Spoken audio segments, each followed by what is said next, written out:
እኔን እዚህ ቁጭ አድርገህ ፕሮቴስታንቱ እንደዚህ ይላል እንደዚህ ብለህ እንደዚህ ይላል ብለህ ካልክ ቪዲዮ ወይ የመጽሐፍ ማስረጃ ማምጣት አለብህ። ካልሆነስ የቡና ወሬ የምታወራ የቡና ወሬ ደግሞ ታች ሆነህ ማውራት አለብህ ማለት ነው። 9ኛው ሺህ ካልሆነ 10ኛው ሺህ ያደርግሃለሁ ማለት ነው። በመረጃ አውሩ። እሺ ስታወሩ ኦኬ አወራህ አይደል? አሁን ፕሮቴስታንቱን ከሰስክ በስላሴ አንገናኝ ምናምን ነገር አልክ። ቀጥዬ ብጠይቅህ ከንፈርህ ያለበዋል። የኢትዮጵያ ኦርቶዶክስ ቤተክርስቲያን ከወንጌላውያን ጋራ በስላሴ አማንያንነት ከካቶሊክ ጋራ ህብረት እንዳላቸው አታውቅም? አታውቅም። አንተ አታውቅም። የት ታውቃለህ? እኔ ጫት ቃሚ ነህ። ምንም የምታውቀው ነገር የለም። ሂድና የኢትዮጵያ መጽሐፍ ቅዱስ ማህበርን ጠይቅ። ኤርሚ አትሳደብ እሺ ወንድምነት ሻውሲሚ ታችረች ታችረች ይሄን የደብተራ ሁላችሁ እንደዛ አንጠባጥባለህ። አንተን የምትመክረኝ እኛን ቁጭ አድርጎ ፕሮቴስታንት እያለ እዚህ ቁጭ ብሎ ሲዋሽብኝ መረጃ አምጣ ብዬ ስለው የሚዋሽ ውሸታም እታችረሉ ደብተራ ሁላጅ እንደዚህ እንደ በረሮ አንጠባጥባለሁ ማለት ነው። ካወራችሁ በትክክል አውሩ። በትክክል በመረጃ ህዝብ ሊማር ነው አይደል የሚመጣው እዚህ የተሰበሰበው። ኦኬ ካወራ እኔ ኦርቶዶክስ እንዲህ ይላል ብላ ስትል ወየ መጽሐፍ ወየ ጽሁፍ ወየ ቪዲዮ ማስረጃ ማቅረብ አለብኝ አይደል? ህዝብ ሊያምን የሚችለውን ነገር ማምጣት አለብኝ። ካልሆነስ ያለ መረጃ ማወራ ከሆነ በኦርቶዶክስ ላይ ጥላቻ አለ ማለት ነው፣ ወይ ደግሞ ባለ መረጃ ማወራ ከሆነ ዋሾ ነኝ ማለት ነው። እኔ ልሰሙኝ አይገባም። እሱ ቁጭ አድርጎ እዚህ ፕሮቴስታንት እያለ እኮ እምነቴን እኮ ነበር ሲሳደብ የነበረው። ኢየሱስ ይለዋወጣል ብለው አሉ እያለ ማለት ነው። የቱ ጋር ነው እንደዛ ያልነው? የቪዲዮ አሁን ለምሳሌ አንድ ፓስተር ተነስቶ ኢየሱስ ይለዋወጣል ብሎ ያለው የምንቀበለው ፓስተር በኢትዮጵያ ወንጌላውያን ቤተክርስቲያናት ታሪክ ውስጥ የምንቀበላቸው ትልልቅ አባቶች ኢየሱስ ይለዋወጣል ብሉይ ኪዳን ላይ የነበረው ኢየሱስ ተለውጦ ከድንግል ማርያም ሲወለድ ደግሞ እንትን ማም ነገር ሆነ ብሎ የሚል ኦኬ በባህሪው ይለዋወጣል ብሎ የሚል አይነት አስተምሮ ካለ ወይ የቪዲዮ ሰነድ ማምጣት ወይ የጽሁፍ ሰነድ ስታመጣ የተናገርከው ነገር በምስክርነት ስታጸናልን ልክ ነው ወይ ደግሞ ያ የተናገረው ሰውዬ ትክክል አይደለም ብለን እንላለን ማለት ነው። ኦኬ ወንድም ቁጭ ብሎ ሲሳደብ ዝም አልክና እኔ ተስል አትሳደብ ደግሞ ብላልክ ያው እንደዚህ እኔ ስመጣ እንደዚህ። እሺ ሌሎች ካላችሁ ማውራት ትችላላችሁ። መረጃ ካለ እኔ ማውራት የምፈልገው ቅድም ጠይቆ ነበር ወንድማችን እና የተወሰነ ሰው ከቀደም መጀመሪያ የነበረው ጥያቄ ጋር ትንሽ ከመጨመር አንጻር ነው። ወንድም የሚለውን የአብርሃምን ዘፍጥረት 12 ጀምሮ አብርሃም የወንድሙን ልጅ ወንድም ይለው ነበር እና በአንድ ቤት ያደጉ ሰዎችም ወንድሜ ይባላሉ። ሁለተኛ እኒህ የኢየሱስ ክርስቶስ ወንድም የሚላቸው መጽሐፍ ቅዱስ እና ያዕቆብና ይሁዳ ናቸው። ያዕቆብና ደግሞ ያዕቆብ በመልእክቱ ምን ብሎ ጠራው መሰለ? ይሁዳ በመልእክቱ ምን ብሎ ጠራው መሰለ? ያ መጽሐፍ ቅዱስ ወንድሞቹ የሚላቸው ማለት ነው። ምዕራፍ 1 ላይ ምን ይላል? የኢየሱስ ክርስቶስ ባሪያ ይላል። ይሁዳ ነው የሚለው። የኢየሱስ ክርስቶስ ባሪያ የያዕቆብ ወንድም የሆነ ይሁዳ ይላል። አሁን እዚህ ጋር ለየው። የኢየሱስ ክርስቶስ ባሪያ ብለዋል። የያዕቆብ ወንድም ይሁዳ፣ እኚህ ናቸው ወንድሞቹ ተብሎ የነበረው መጽሐፍ ቅዱስ ላይ ማለት ነው። ስለዚህ ራሱን ለይተዋል። ያዕቆብ ደግሞ ያዕቆብ ራሱ መልእክቱን ሲጽፍ ምን ብሎ ጻፈ? እንትን አለ አይ ቲንክ ወይኔ ዘግቼ ስለገባ ነው። ይቅርታ። ሰላም ለኩልኩ መቀጠል ትችላለህ። አይ አንተ ቀድመህ የሰማው ነገር አለ በዛ ላይ ነው ሐሳብ የምትሰጠው። ዘማን ነው ዲያቆን ስዩምና ኤርሚ ግን ሲያወሩ የነበሩት ነገረ ክርስቶስ ላይ ነበረ። ከዛ ደግሞ እነሱ እየተነጋገሩ እያሉ አቋርጦ ያ ሴቶች የሚሳደበው ሰውዬ አክሊሉ የተባለው እሱ ደግሞ ካንተ ከኔ ጋር አወራለሁ ምናምን ነገር ብሎ አለ። እሱ መሆኑን አላወኩም ነበር። እንትን አለ ምንድነው ድብልቅልቅ አለ። አርእስት አልተመረጠም ማለት ነው። የተለያዩ ሐሳቦችን አንስታችኋል። በክርስቶስ ላይ የተነሳው ሳይነገር ወንድሞች አሉት የሉትም፣ እናት አለው የለውም ምናምን ነገር ብሎ የሚለው አይነት ነገር አለ። ግን ሐሳብህን ጨርስና ወጥ የሆነ ነገር ላይ ብናወራ መልካም ነው እላለሁ። ቴንክ ዩ። ይህን አንስተው ስለነበረ በዛ መሀል ላይ የነበረው እንትን እኔ ላብራራለህ። ጥያቄው የነበረው ማለት ነው የኤርሚ ጥያቄ የኢየሱስ ወንድሞች ማርያም ከኢየሱስ ውጪ ሌላ ልጆች አሏት። ምክንያቱም ኢየሱስን ከወለደች በኋላ የበኩር ልጇን እስክትወልድ ድረስ አላወቃትም ይላል መጽሐፍ ቅዱስ በሚል ርዕስ ነው የተነሳውና የላትም ብሎ ነው አክሊሉ ያብራራው ማለት ነው። እና በዚህ ጉዳይ እንድታወሩበት ፈልገን ተባረኩ። እኔ በግሌ ይሄ ጠቃሚ ሀሳብ አይደለም። በሌላ ሀሳብ ላይ ይልቅ ሰው ለድነት የሚሆንበትን ነገር መናገሩ ተገቢ ነው። የጌታችን እናት ከኢየሱስ ክርስቶስ ውጪ ሌሎች ልጆች ቢኖራትም መርገም አይደለም። መውለድ በረከት እንጂ መረገም አይደለም። ኦኬ፣ ሌሎች ልጆችም ቢኖራት እኛ ከልጆቿ መካከል የምንፈልገው ኢየሱስን ነው፣ የፈለገንም ኢየሱስን ነው። አለቀ። ምንም አይጠቅም፣ ጉንጫ አልፋ ክርክር ካልሆነ በስተቀር ማለት ነው። አላት የላትም፣ ኦርቶዶክሳውያንም የላትም ብለው የሚሉት እሷን ዮሴፍ ለትዳርነት አላጫትም ብሎ የሚለው መጽሐፉ ግን ምን ይላል? በግልጽ የተቀመጠ ሀሳብ አለ። ልጆች ወልዳለች አልወለደችም ብሎ የሚለው ነገር ብዙ ውሃ የሚያነሳ አይነት ነገር አይሆንም። ከዛ ይልቅ ዘላለማዊ ድነትን ሊወስን የሚችለው ጉዳይ ላይ ማውራቱ የተሻለ ይሆናል ብዬ አስባለሁ። ግን ወንድማችን ሀሳብን ጨርስና እንቀጥላለን ማለት ነው። በጣም ጥሩ። አይ ይሄ ከመጠን እና ያዕቆብና ይሁዳ ናቸው ወንድሞች የተባሉት። የእግዚአብሔር ያዕቆብ መልእክቱን ሲጀምር ምን አለ? የእግዚአብሔርና የጌታ ኢየሱስ ክርስቶስ ባሪያ ብሎ ነው። እና ያዕቆብም ሆነ ይሁዳ መጽሐፍ ቅዱስ ወንድሞች የሚሏቸው ራሳቸውን የኢየሱስ ክርስቶስ ባሪያ ብሎ ነው። እና በአይሁድ ፊት ቅድም የተነሳው ነገር አለ። አብርሃም የወንድሙ ልጅ ወንድሜ እንዳለ ሁሉ ማለት ነው።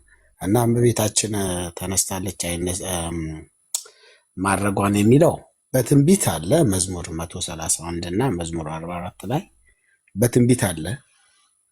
በወርቅ ልብስ ተሸፋፍና ንግስቲቱ በቀኙ ትቆማለች ይላል።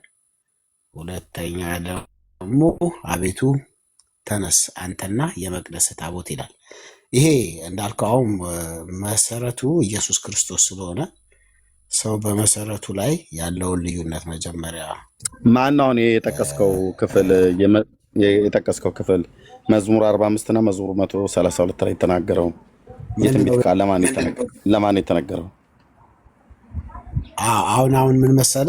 አሁን በእኛ ቤተክርስቲያን ንግስቲቱ የሚላት ንግስቲቱ መቼም እኛ ያው ንግስቲቱ በቀኝ ትቆማለች፣ የወርቅ ልብስ ተሸፋፍና ንግስቲቱ በቀኝ ትቆማለች ይላል እና ንግስቲቱ እኛ ድንግል ማርያም ነች ማለት። እናንተ ጋር ሌላ ትርጉም ሊኖር ይችላል፣ ግን ንግስቲቱ የምንላት ድንግል ማርያም ነች ማለት በቀኝ መረጃ አለ።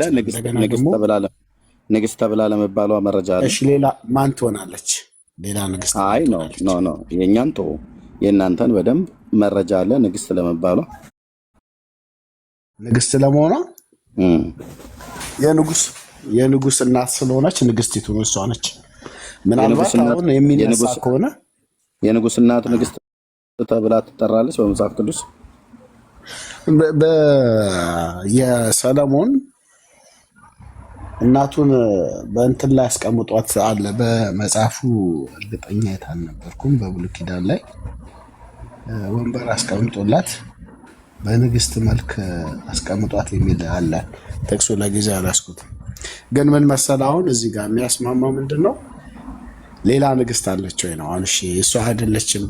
አይ አይደለም። ሌላ ንግስት አለች ወይ ብሎ ከሌሎች መልስ ከመጠበቅ ይልቅ እናንተ ንግስት ብላችሁ ስትሉ ኦኬ፣ አሁን መጽሐፍ ቅዱስ ልጠቅስ ፈለክ ረሳሁት ብለሃል። ሲጀምር ሰለሞን እንደዛ አላለም። የሰለሞን እናት ቤርሸቫ ናት። ቤርሸቫ ደግሞ የኦሪዮ ሚስት የነበረች ነች አስቀድማ። እሷ ንጉስም ዳዊትም ካገባት በኋላ እንኳን ንግስት ተብላ ተጠርታ አታውቅም መጽሐፍ ቅዱስ ውስጥ ማለት ነው። እናቱ እሷ ናት። ከሱ ውጭ ሌላ እናት የለውም ሰለሞን። ቤርሳቤ እኮ ቤርሸባ ማለት ነው። ቤርሳቤ እናቱን አስቀምጦ በእንትን በክብር መልክ አስቀመጣት የሚል አለ እኮ። ምን ንግስት አላት ወይ ነው? እሺ አሁን ንግስት እሺ አሁን ማለት ያውን አከራካይ የሚሆነው ኖ ንግስት አላት ወይ ሰለሞን? የጠቀስከው ሰለሞን ቤርሸባን ቤርሳቤህን ንግስት አላት? ኖ አይደለም። በክብር አምጥቶ እንዳስቀመጣት ይናገራል። አሁን እኛ እሱን አይደል እንዴ እናቱን አታዲያ እያዋረደ አይጥላትም። እኛ እያልን ያለ ነው ንግስት አላት ወይ? ንግስቲቱ በቀኝ ትቆማለች ብሎ ማለት የንጉስ እናት ንግስት ትባላለች ወይ ነው የኛ ሙግት ማለት ነው። አትባልም። ትባላለች ብለህ ካልከኝ ግን በመጽሐፍ ቅዱስ ውስጥ የንጉሥ እናት ንግሥት ተብላ ተጠርታ ታውቃለች ወይ? እሱን መሰረት አድርገህ የመዝሙር 45 ንግሥቲቱ በቀኜ ትቆማለች ብሎ የሚለውን ቃል ልታጸናው ትችላለህ ወይ ነው እያልኩ ያለሁት። ኦኬ አሁን ይኸውልህ ምን መሰለህ፣ አሁን አንተ አሁን ይኸውልህ አንተ ኮንትሮቨርሲ ወይም በተቃርኖ ስትመጣ ይሄ ትንቢት ለማን ይመስልሃል? እስቲ አሁን አንተ እኔ ተሳስቼ ነው በል እና ከዛ ተሳስቼ ነው የኛ ትርጓሜ ትክክል አይደለም። ኦኬ ትክክል፣ የኛ ትርጓሜ የተሳሳተ ነው። ኤርሚያስ እውነቱን ግን ንገሬ ብለህ ካልክ እነግርሃለሁ ቀጥዬ ማለት በእውነት ደስ ይለኛል። ኦኬ በመጀመሪያ ግን የኛ ትርጓሜ የኔም ይሁን የኦርቶዶክሳውያን ትርጓሜ ተሳስተናል በዚህ ቃል ላይ በለ። አልተሳሳተም። እሺ ወይ ደግሞ መልስ የለንም በል ነው ነገርኩህ እኮ መልስ ካለ መልስ ወርቅ የሚለው ጥምን የሚያረካ መልስ ስጠኝ። አዎ በወርቅ ልብስ ተሸፋፍና የሚለው ወርቅ እሱማ ጥቅሱን የጠቀስከው በሱ ቃል መሰረት የንጉሥ ሚስት ንግሥት ተብላ የተጠራችበትን በሌላ የቅዱሳት መጽሐፍት እስኪ ያጽናልኝ። የንጉሥ ሚስት አይደለም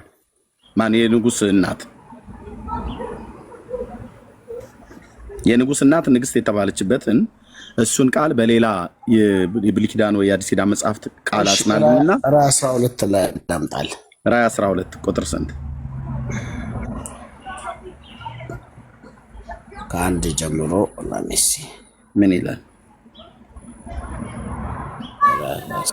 ላይ ታላቅ ምልክት በሰማይ ታየ፣ ፀሐይን ተጎናጽፋ ጨረቃ ከእግሮቿ በታች ያላች በራሷ ላይ የ12 ከዋክብት አክሊል የሆነላት አንዲት ሴት ነበረች።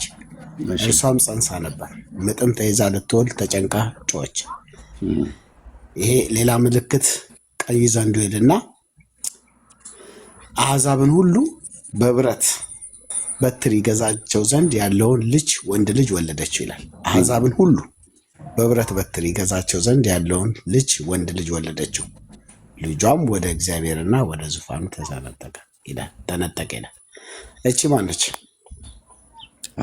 እኔ እኮ እየጠየኩህ አሕዛብን ሁሉ ሴቲቱ ንግሥት እንደምትባል የንጉሥ እናት ንግሥት እንደምትባል መረጃ ስጠኝ ነው እያልኩ ያለሁት እኮ እዚህ ጋር መጣሁልህ እኮ ማን እንደሆነች መዝሙር 45 ላይ ንግሥቲቱ በቀኝ ትቆማለች ብሎ የሚለውን የእመቤቴ ነው የወላዲቴ ነው የማርያም ነው ብላችሁ ትላላችሁ። ኦኬ እሱ ጋር ቆማችሁ ተርጉሙ ተብላችሁ ስትባሉ መዝሙር 132 ላይ ትሄዱና ደግሞ አንተና የመቅደስ ታቦት ተነሱ ብሏል መድኃኔዓለም ትሉናላችሁ። አዎ ብሏል ቃሉ ልክ ነው። እሱም ጋር ቆማችሁ የንጉሥ እናት ንግሥት መባሏን አሳዩን ብለን ስንላችሁ ራዕይ መጽሐፍ ምዕራፍ 12 ላይ ትሄዳላችሁ። ራዕይ መጽሐፍ ምዕራፍ 12 ላይ ሄድክ፣ እሺ አነበብከው። የንጉሥ እናት ንግሥት መባሏን የሚናገረውን ቅድም መዝሙር 45 ላይ ያለውን እንደዚሁም ደግሞ መዝሙር 132 ላይ ያለውን ቃል የንጉሥ እናት ንግሥት መባሏን የሚያጸና ሌላ የሚመሰክር ሌላ የመጽሐፍ ቅዱስ ክፍል ካለ በዚያ ቃል መሰረት ያ ቃል ተናጋሪዎቹ የቆሬ ልጆች ናቸው። መዝሙር 45 ነው የተናገሩት። ለመዘምራን አለቃ የቆሬ ልጆች መዝሙር ስለሆነ ማለት ነው ብሉይ ኪዳንን ካወቀው። ስለዚህ ያን ቃል በትንቢት መሰረት ለማርያም ከሆነ የተናገሩት ታጸናልኛለ ማለት ነው። እና አሁንም ንግሥቲቱ የተባለችዋ የንጉሥ እናት መሆኗን አሳየኝ ከራዕይ መጽሐፍ ምዕራፍ 12 ካነበብከው ላይ ማለት ነው። አሁን ካነበብከው በኋላ እቺ ሴት ማናት ብለህ እኔ ከአንተ መልስ ስጠብቅ አንተ ከኔ መልስ እየጠበቅ ነው። እኔ ከአንተ ነው መልስ እየጠበቅ፣ ምክንያቱም ንግሥት ነች ብለህ ያልከው አንተ ስለሆንክ ማለት ነው። ማርያም ነች ብለህ ያልከው አንተ ስለሆንክ ማለት ነው። አሁን እቺ እመቤታችን ነች እዚህ ጋር የሚናገረው አሕዛብን ሁሉ የትኛው ጋር የሚያሳይ አሁን ከላይ ታላቅ ምልክት በሰማይ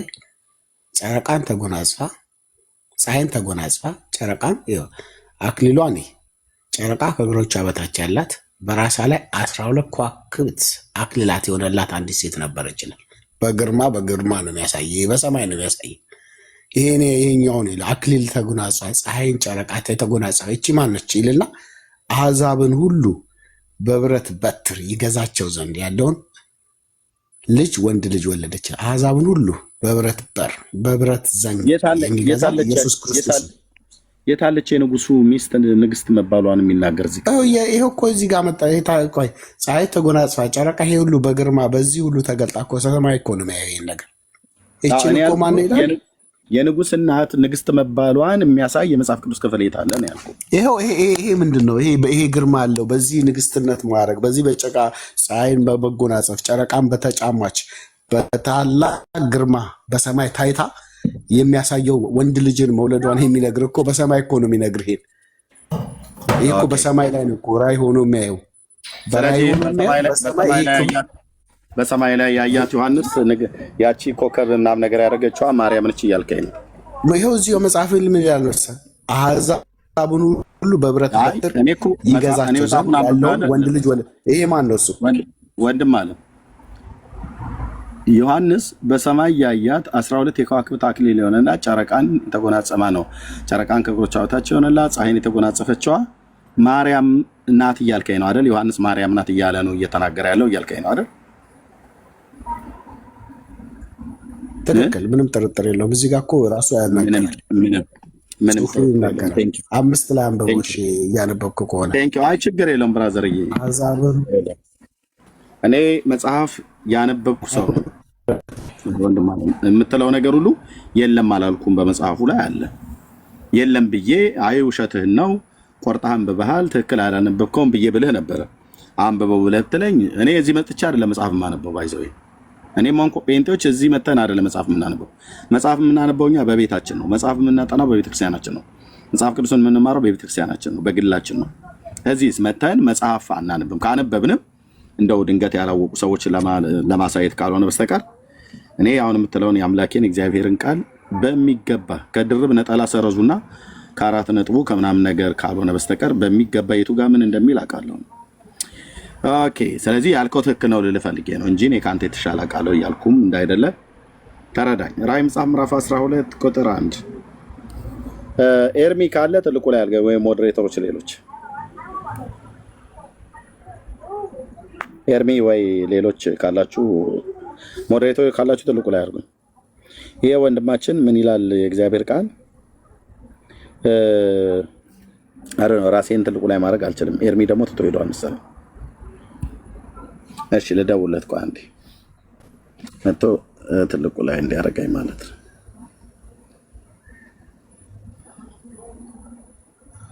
ኦኬ ኤርሚ ካልጋሪ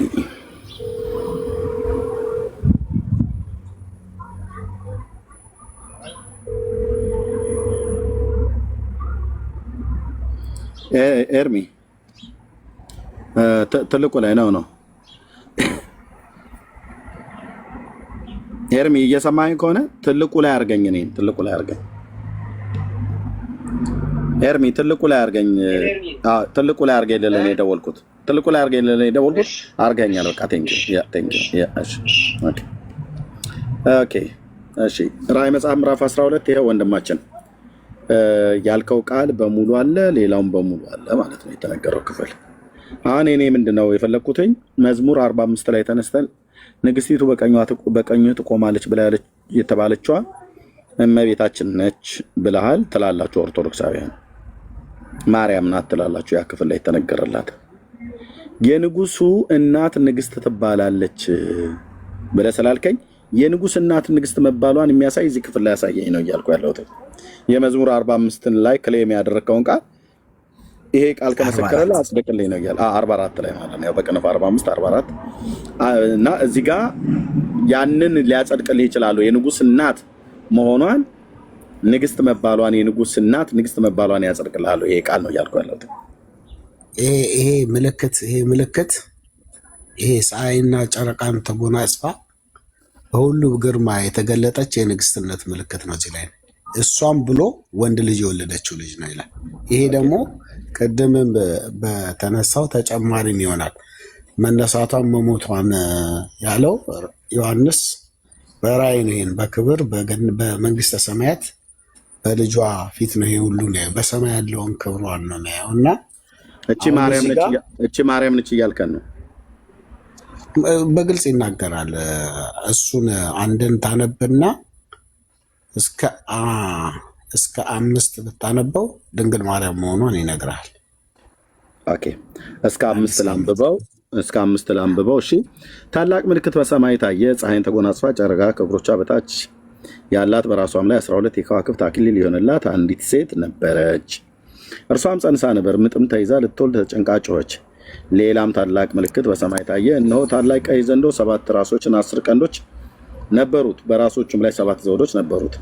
ጅራቱም የሰማይን ከዋክብት ሲሶ እየሳበ ወደ ምድር ጣላቸው። ዘንዶውም ሴቲቱን በወለደች ጊዜ ሕፃኗን እንዲበላ ልትወልድ ባላት ሴት ፊት ቆመ። አሕዛብን ሁሉ በብረት በትር ይገዛቸው ዘንድ ያለውን ወንድ ልጅን ወለደች። ልጇም ወደ እግዚአብሔርና ወደ ዙፋኑ ተነጠቀ። ሴቲቱም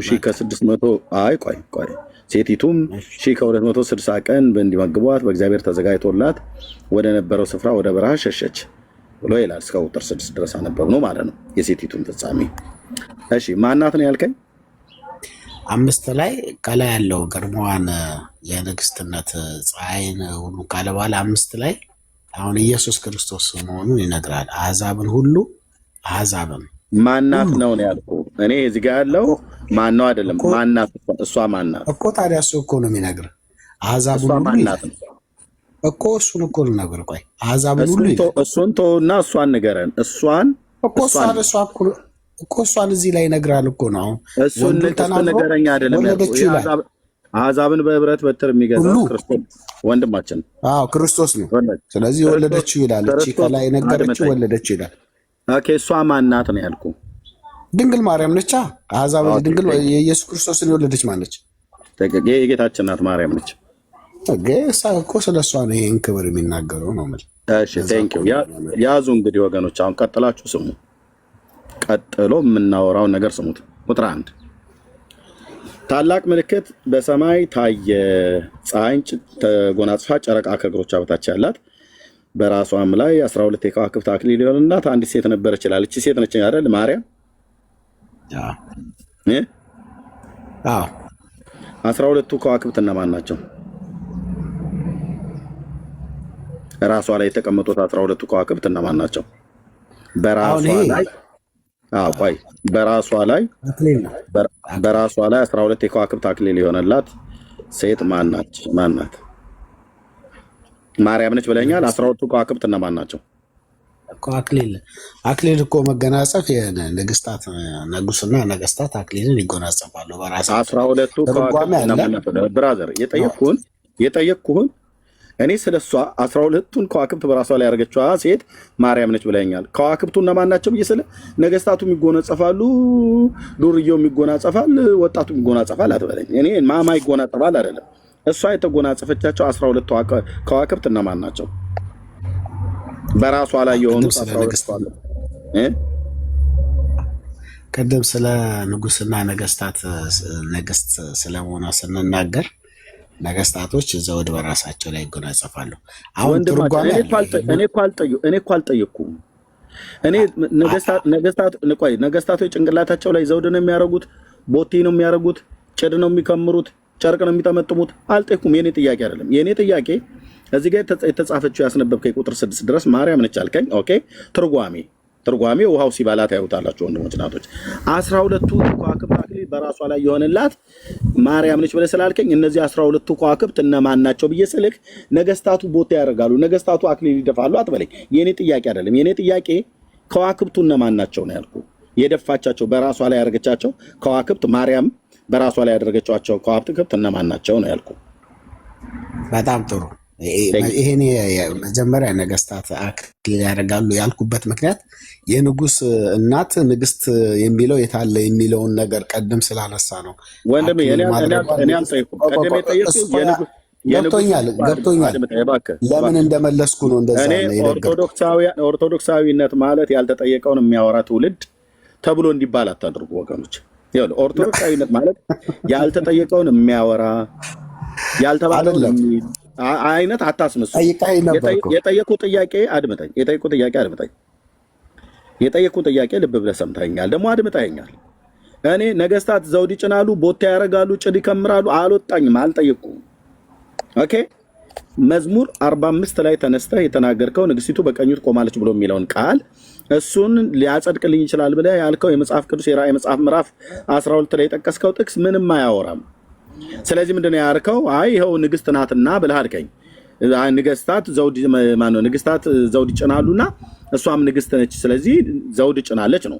በጫነችው ዘውድ ላይ 12 ከዋክብት አሉ። እነዚህ 12 ከዋክብት እነማን ናቸው ነው እየጠየኩ ያለሁት። እሷ ማርያም ነች ብለህ ስላልከኝ 12 ከዋክብት እነማን ናቸው ወንድም አለ? ትርጓሜ ነው የምጠይቀኝ? አዎ እነማን ናቸው? ራሷ ላይ ጭንቅላቷ ላይ የተቀመጡባት። አዎ ግን ድንግል ማርያም መሆኗን ተግባብተናል አይደል? እኔ አልተግባባንም። ማናት ነው ብዬ የምልህ ይህን ትርጓሜ ስትነግረኝ ነው ያኔ ተግባባለሁ። ማርያም ናት የጌታዬ እናት ብዬ እንድልህ እየጠየኩን ጥያቄ እውነት አድርግልኝ። እሷ ስለመሆኗ እኮ 5 ላይ እኮ ተነጋገር መለስ። አድምጠኝ ብረት በር ወንድም አለ። ካልሆነ ከአቅሜ በላይ ነው ብለህ ካልክ ታች ለገባ ወንድም እድል እንስጥ ማለት ነው። ኦኬ አይ በጣም ጥሩ። ስለዚህ እኔ መልሼዋለሁ። ሌላ በቃ አልመለስ ከአቅሜ በላይ ነው። ወንድም አለ ቁጥር 5 ላይ አሕዛብን በብረት በትር 5 ላይ ብራዘር አሕዛብን በብረት በትር የወለደውን ማነው የሚገዛውን ወንድ ልጅ ወለደች ነው ብሎ የሚለው ክፍሉ ያለው ይሄ ደግሞ ክርስቶስ እንደሆነ መጽሐፍ ቅዱስም የሚነግረን እውነት ነው። ይሄንን የወለደችው ማርያም ነች ብለህ አልከኝ። ኦኬ ስለዚህ ማርያም መሆኗን ይሄኛውን ክፍል ላይ ቆመ ብቻ ሳይሆን የምታስረዳው በሰማይ ታላቅ ምልክት በሰማይ ታየ፣ ፀሐይን ተጎናጽፋ ጨረቃ ከእግሮቿ በታች የሆነላት 12 ከዋክብት የሆነላት አንዲት ሴት ነበረች ብሎ የሚለው ከቁጥር 1 ማነው ከቁጥር 5 አይደለም ጀምሮ ቁጥር 5 ላይ ያለችው አቺ ሴት ቁጥር 5 ላይ ያለውን አሕዛብን በብረት በትር የሚገዛውን ወንድ ልጅ የወለደች ነው እያልከኝ ያለው። ኦኬ የኔ ጥያቄ ሴቲቱ በደንብ ፍንትው ብለው ግልጥልጥ ብሎ እንድንረዳው ከፈለገ 12ቱ ከዋክብት እነማን ናቸው? ጨረቃው ማን ነው? ፀሐዩ ማን ነው ብዬ እየጠየቁ ነው። ከቻልክ ተርጉሞ ካልቻልክ ይለፍህ። በጣም ጥሩ። አሁን ይኸውልህ በአጠቃላይ አሁን አይ ቲንክ እኔ እሱ ልተረጉምልህ እችላለሁ፣ ግን ከ1 እስከ 5 ተርጉምልኝ። እሺ ቆይ አሁን እኔ ልናገር ከ1 እስከ 5። እሺ ሚዩት አድርጌያለሁ፣ እንዳትከፍት። ከከፈትክ ታይ ትወርዳለህ። ለምን ረጅም ሰዓት ጊዜ ሰጥቻለሁ። አታውቀውም። ጠቀስከው እንጂ የጠቀስከው እንጀራ በጥሶ ሽሮ እንደማጥቀስ የቀለለ መስሎ ነው የምታወራው። ከኤርሚያስ ጋር ነው ከጴንጤ ጋር ነው የምታወራው። ኦኬ ጠበቅኩህ።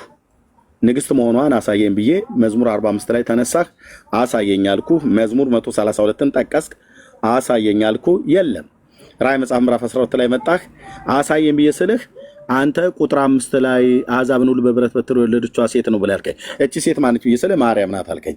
ኦኬ ማርያም ናት። አዎ እኔ ማርያም ነች ብዬ አንተ ማርያም ነች ብለን እንዳመንከው እኛ ማርያም ነች ብለን እንድናምን አሜን ቃለ ሕይወት ያሰማልን ብዬ እንድልህ ማርያም የተባለችዋ አንዲት ሴት ነበረች የተባለችው 12 የከዋክብት አክሊል በራሷ ላይ አሉ። ፀሐይን ደግሞ ተጎናጽፋለች፣ ጨረቃም ከእግሮቿ በታች አለ። ይሄ ጨረቃው ምንድነው? ፀሐዩ ምንድነው? ኮከቡ ከዋክብቱ ማነው? አክሊሉ ከዋክብቱ እነማን ናቸው ብዬ እኔ ከከዋክብቱ ነው የጀመርኩልህ። ከከዋክብቱ ሲጀምርልህ ነገስታቱ ቦቴ እያደረጉ ጫማ እያደረጉ አንዳንዴ ያለ ካልሲ ነበር የሚያደርጉት፣ አንዳንዴ ደግሞ አክሊል ያደርጉ ነበር። ያልጠየቅኩህን ወንድም አለ ያልጠየቅኩህን። ስለዚህ ያው አበሻ አይደለህ ኢትዮጵያዊ አላቅም አይልም። ሲላላጥ ሲገባበጥ ይገኛል ማለት ነው። አናቅም ብሎ ማለት የኛ ኢትዮጵያዊነት ነውር እስኪሆን ድረስ ማለት ነው። በቃ አታቅም ብራዘርዬ። እስካሁን ድረስ እያወራ ነበር። አየህ በጨዋነት እያወራው ነበር። አንድ መልስ አልመለስክም፣ ግን መልሻለሁ ትለኛለህ። ከመለስክማ ይኸው ሰው እየሰማ ነው እኮ። እዚህ የምትወራው ነገር ሁሉ ሪከርድ ተደርጎ ዩቲዩብ ላይ ይቀመጣል። ትውልድ ሁሉ ይሰማሃል ማለት ነው። አየህ እኔ ጠይቃለሁ፣ ጥያቄውን ትሰማውና የምትመልሰው ግን ሌላ ነው። እኔ ሴቲቱ ማናት? የንጉሱ እናት ንግስት ትባላለች ወይ? አንድ ያሳየው የለም። አንተ አይደለም ብፁዕ አቡነ ማትያስ ፓትርያርክ ቢመጡ አያሳዩኝም። ይሄንን እውነቴን ነው የምልህ።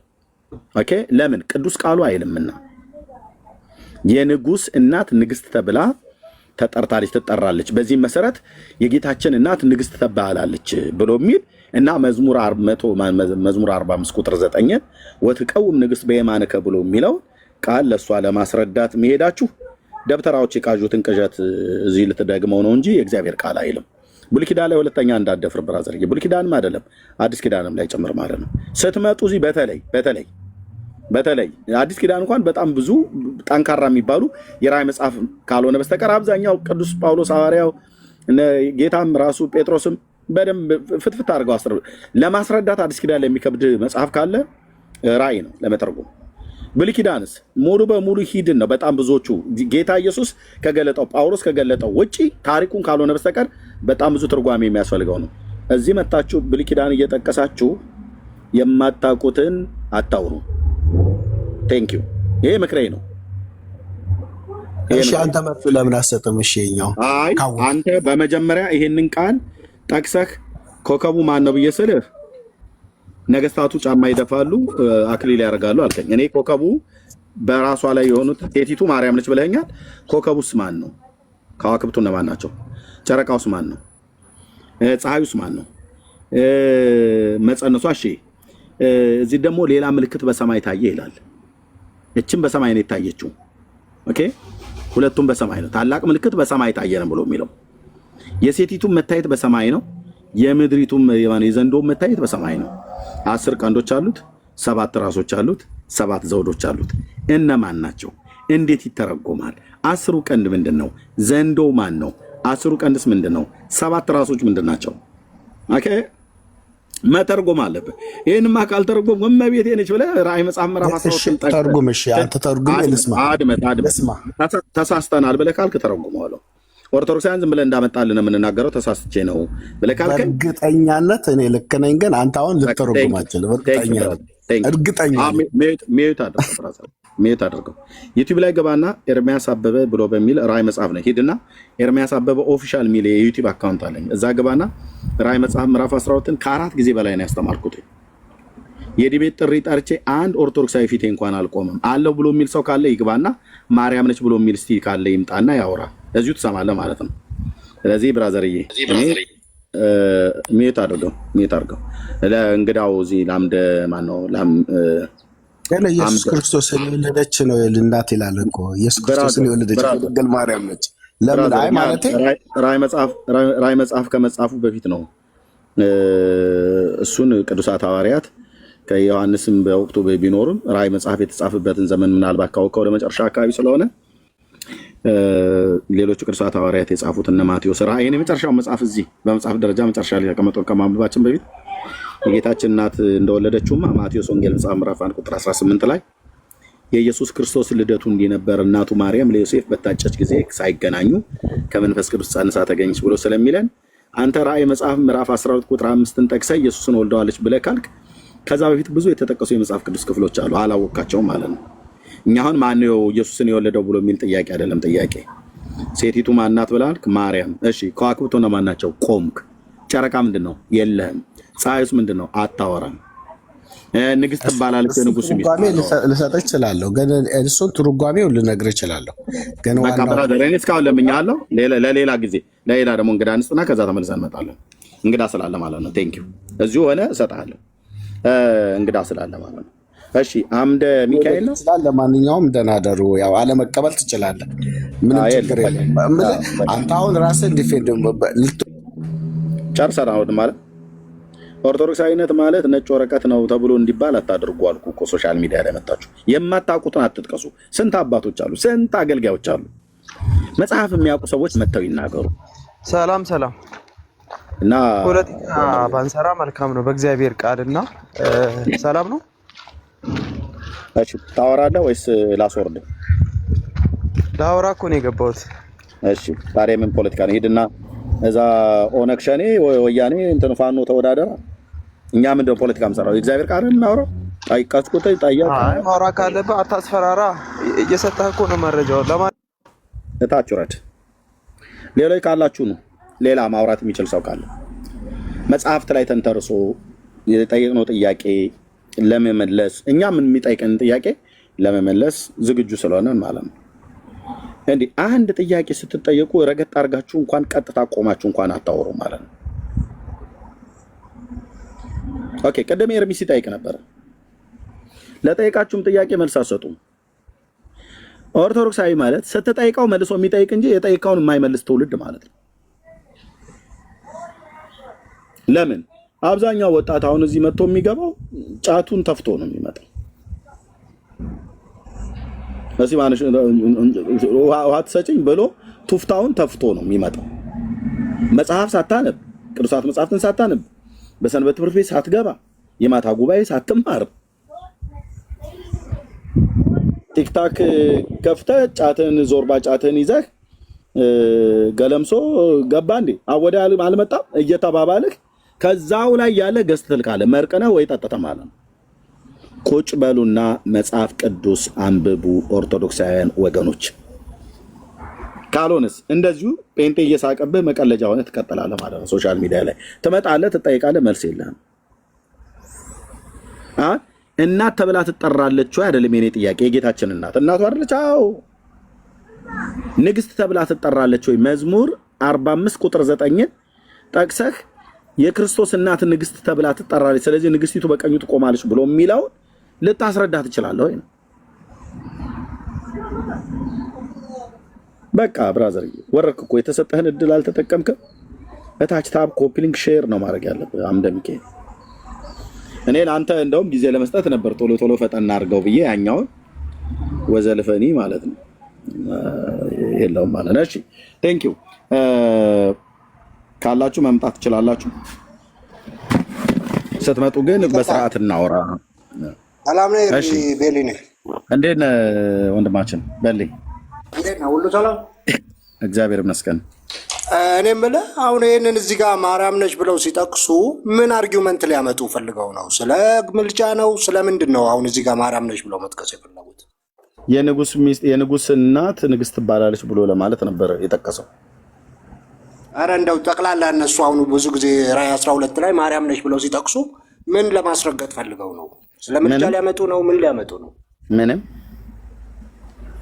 እስከሚገባኝ ምንም። ግን ብዙ ጊዜ ይጠቅሱታል፣ ይሄን ክፍል ይጠቅሱታል፣ ግን አይጨርሱትም። አዎ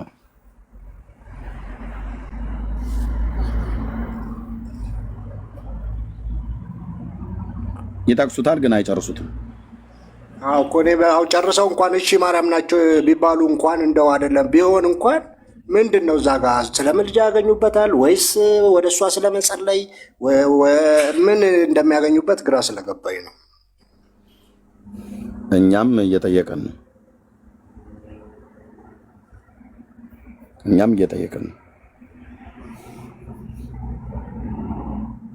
እኔ ተግባቦት የማታውቁ ሰዎች አትግቡ። ተግባቦት ማለት በቃ ማዳመጥ ማለት ነው።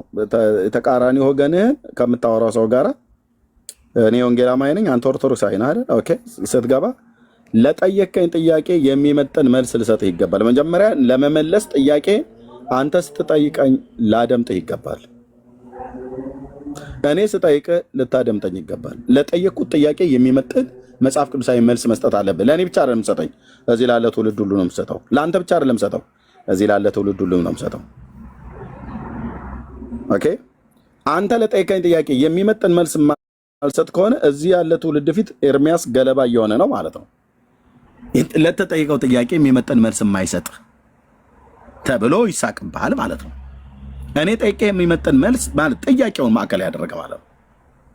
ለምሳሌ ጥያቄ ማርያም የጌታችን እናት ልትባል አይገባም ብሎ የሚል አንድ ሰው ቢያነሳ ኦኬ አይ የጌታችን እናትማ ልትባል ይገባል፣ መጽሐፍ ላይ እኮ ስሟን ጠቅሶ የጌታ እናቱ ማርያም ይላል ብሎ የሚለውን የመጽሐፍ ቅዱስ ክፍል አምጥቶ ጠቅሶ ይሞግተዋል ኤርሚያስ ማለት ነው። ትባላለች እንጂ እንዴት ነው የማትባለው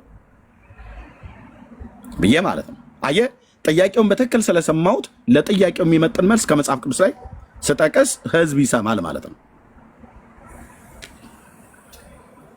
እሱ እንደዛ ብሎ ቢል ግን ማርያም የጌታችን እናት ልትባል አይገባም ብሎ ቢል እኔ ደግሞ ከተራራ ስር የሚፈልቅ ጸበል በፍጹም አስፈላጊ አይደለም ብዬ ብል የጠየቀኝ ጥያቄ ነው የመለስኩት መልስ ለጠየቀኝ ጥያቄ ተገቢ መልስ ነው የመለስኩት? አልመለስኩም። እሱ ስለ ጌታና ስጠይቀኝ እኔ ስለ ጸበል ማወራ ከሆነ አራምባና ቆቦ ፍየል ወደዛ ቅዝምዝም ወደዚህ እንደሚባለው ማለት ነው። ኦርቶዶክሳውያን እንደዛ ናቸው ከጥቂቶቹ በስተቀር።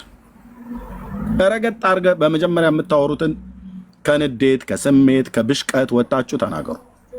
ካልሆነስ ያው አፍረት ወጣለ ማለት ነው ከዚህ ትውልድ ፊት ማለት ነው። ጸጋ ይብዛላችሁ። እሺ ቬሮን ኢኮኒ ነው። ሶሪ በትክክል ስላላነበብኩት። ሰላም እንዴት አደራችሁ? እግዚአብሔር ይመስገን። ከየት ቤተ እምነት ነው ወንድማችን? ኦርቶዶክስ። እንኳን ደህና መጣ። እንኳን ደህና ቆያችሁ። እሺ ሰምተዋል እንነጋገርበት የነበረው? አይ አልሰማሁም። ስለ ምልጃ ስታነሱ ተፈጸመ ጋር ጥያቄ ልጠይቅ ፈልጌ ነው። እኔ ከምን ጋር ከተፈጸመ ጋር ስታወሩ እኔ አሁን ያው በፕሮቴስትና አላወራን ብራዘር። የት ጉባኤ ነበር? የትኛው ቤት ነበር የነበርኩ? ከዚህ ቤት በፊት ተፈጸመ የሚባል ቃል አንስተናል። አይ ተፈጸመ፣ ፕሮፋይሉ ተፈጸመ የሚለው አሁን ስታወሩ ነበረ ስለ ምልጃ ማርያም ታማልዳለች አታማልድም በሚለው። እኔ ግን ጠቅላላ ስለ ምልጃ ኮንሰፕት ማወቅ። አይ እንደሱ አይደለም ያወራ ነው ወዳጄ። እዛ ላይ ምን ያገኙበታል ብዬ ነው የጠየቁት እንጂ ስለ ምልጃ አላወራንም።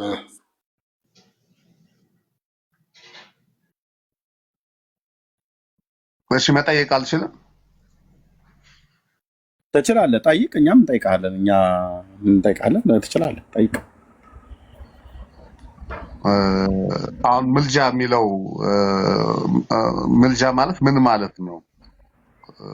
አንዱ ስለሌላው መለመን፣ ማስታረቅ፣ መካከለኛ ሆኖ በበዳይና በተበዳይ መካከል ገብቶ የሚለምን፣ የሚያስማማ፣ የሚያስታርቅ ማለት ነው። ስለዚህ አማላጅ መሆን የሚችለው ማን ነው ማለት ነው? ኢየሱስ ክርስቶስ። እሱ ለምን መካከለኛ መሆን አስፈለገው? በሰውና በእግዚአብሔር መካከል ከሰውም ከእግዚአብሔርም ሆኖ ራሱን ሰውን ከእግዚአብሔር ጋር ለማስታረቅ ስለመጣ ማለት ነው። በራሱ ፍቃድ በአባቱም ፍቃድ ስለመጣ። መካከለኛ የሆነበት ጊዜ መቼ ነው? አሁንም ነው ወይስ እስከ ዘላለም?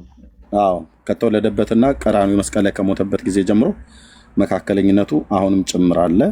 ያኔ የዛሬ 2000 ዓመት የጀመረ ነው ማለት ነው። ስለዚህ እስከ ምጽአት ድረስ ለሚመጡት ሁሉ መካከለኛ ነው። በሰውና በእግዚአብሔር መካከል ያለ መካከለኛ ነው። በሰውና በእግዚአብሔር መካከል ያለ ሊቀ ካህን ነው። በሰውና በእግዚአብሔር መካከል ያለ አስታራቂ ነው። በሰውና በእግዚአብሔር መካከል ያለ አማላጅ ነው። አይ ሰው ከእግዚአብሔር የተለየበት ጊዜ ነበረ ይመስለኛል አይደለም? አዳም ከገነት በወጣ ጊዜ ሰው ከእግዚአብሔር ተለየ። አሁን ክርስቶስ ደግሞ ሲሰቀል ያ እርቅ ተፈጸመ ይላል መጽሐፍ ቅዱስና ወይ ደግሞ የተፈጸመው ምንድነው? ተፈጸመ ያለው ክርስቶስ አይልም። እርቅ ተፈጸመ ብሎ የሚለውን ቃል አሳየኝ። መጽሐፍ ቅዱስ እርቅ ተፈጸመ ይላል ብሏል አይልም። አይ እሺ ተፈጸመ የሚለው ቃል ምንን ነው የሚወክለው? ኖ እርቅ ተፈጸመ ብለኸኛል። እርቅ ተፈጸመ ብሎ መጽሐፉ አይልም ይላል ብለህ ስላል ካሳየ መጀመሪያ ጠቅሱን። አንደኛ ተፈጸመ ሲል ብዙ ነገሮች እንደተፈጸሙ ያሳያል። ከህግ እርግማን እርቅ ተፈጸመ አይልም ብራዘር። ከህግ ቆይ እሺ ክርስቶስ አላስታረቀንም ማለት ነው። ለምንድን ነው የምታወሩት ላይ ቆማችሁ? ለምንድን ነው ወይ ተሳስቼ ነው ብለህ ለምን አትልም?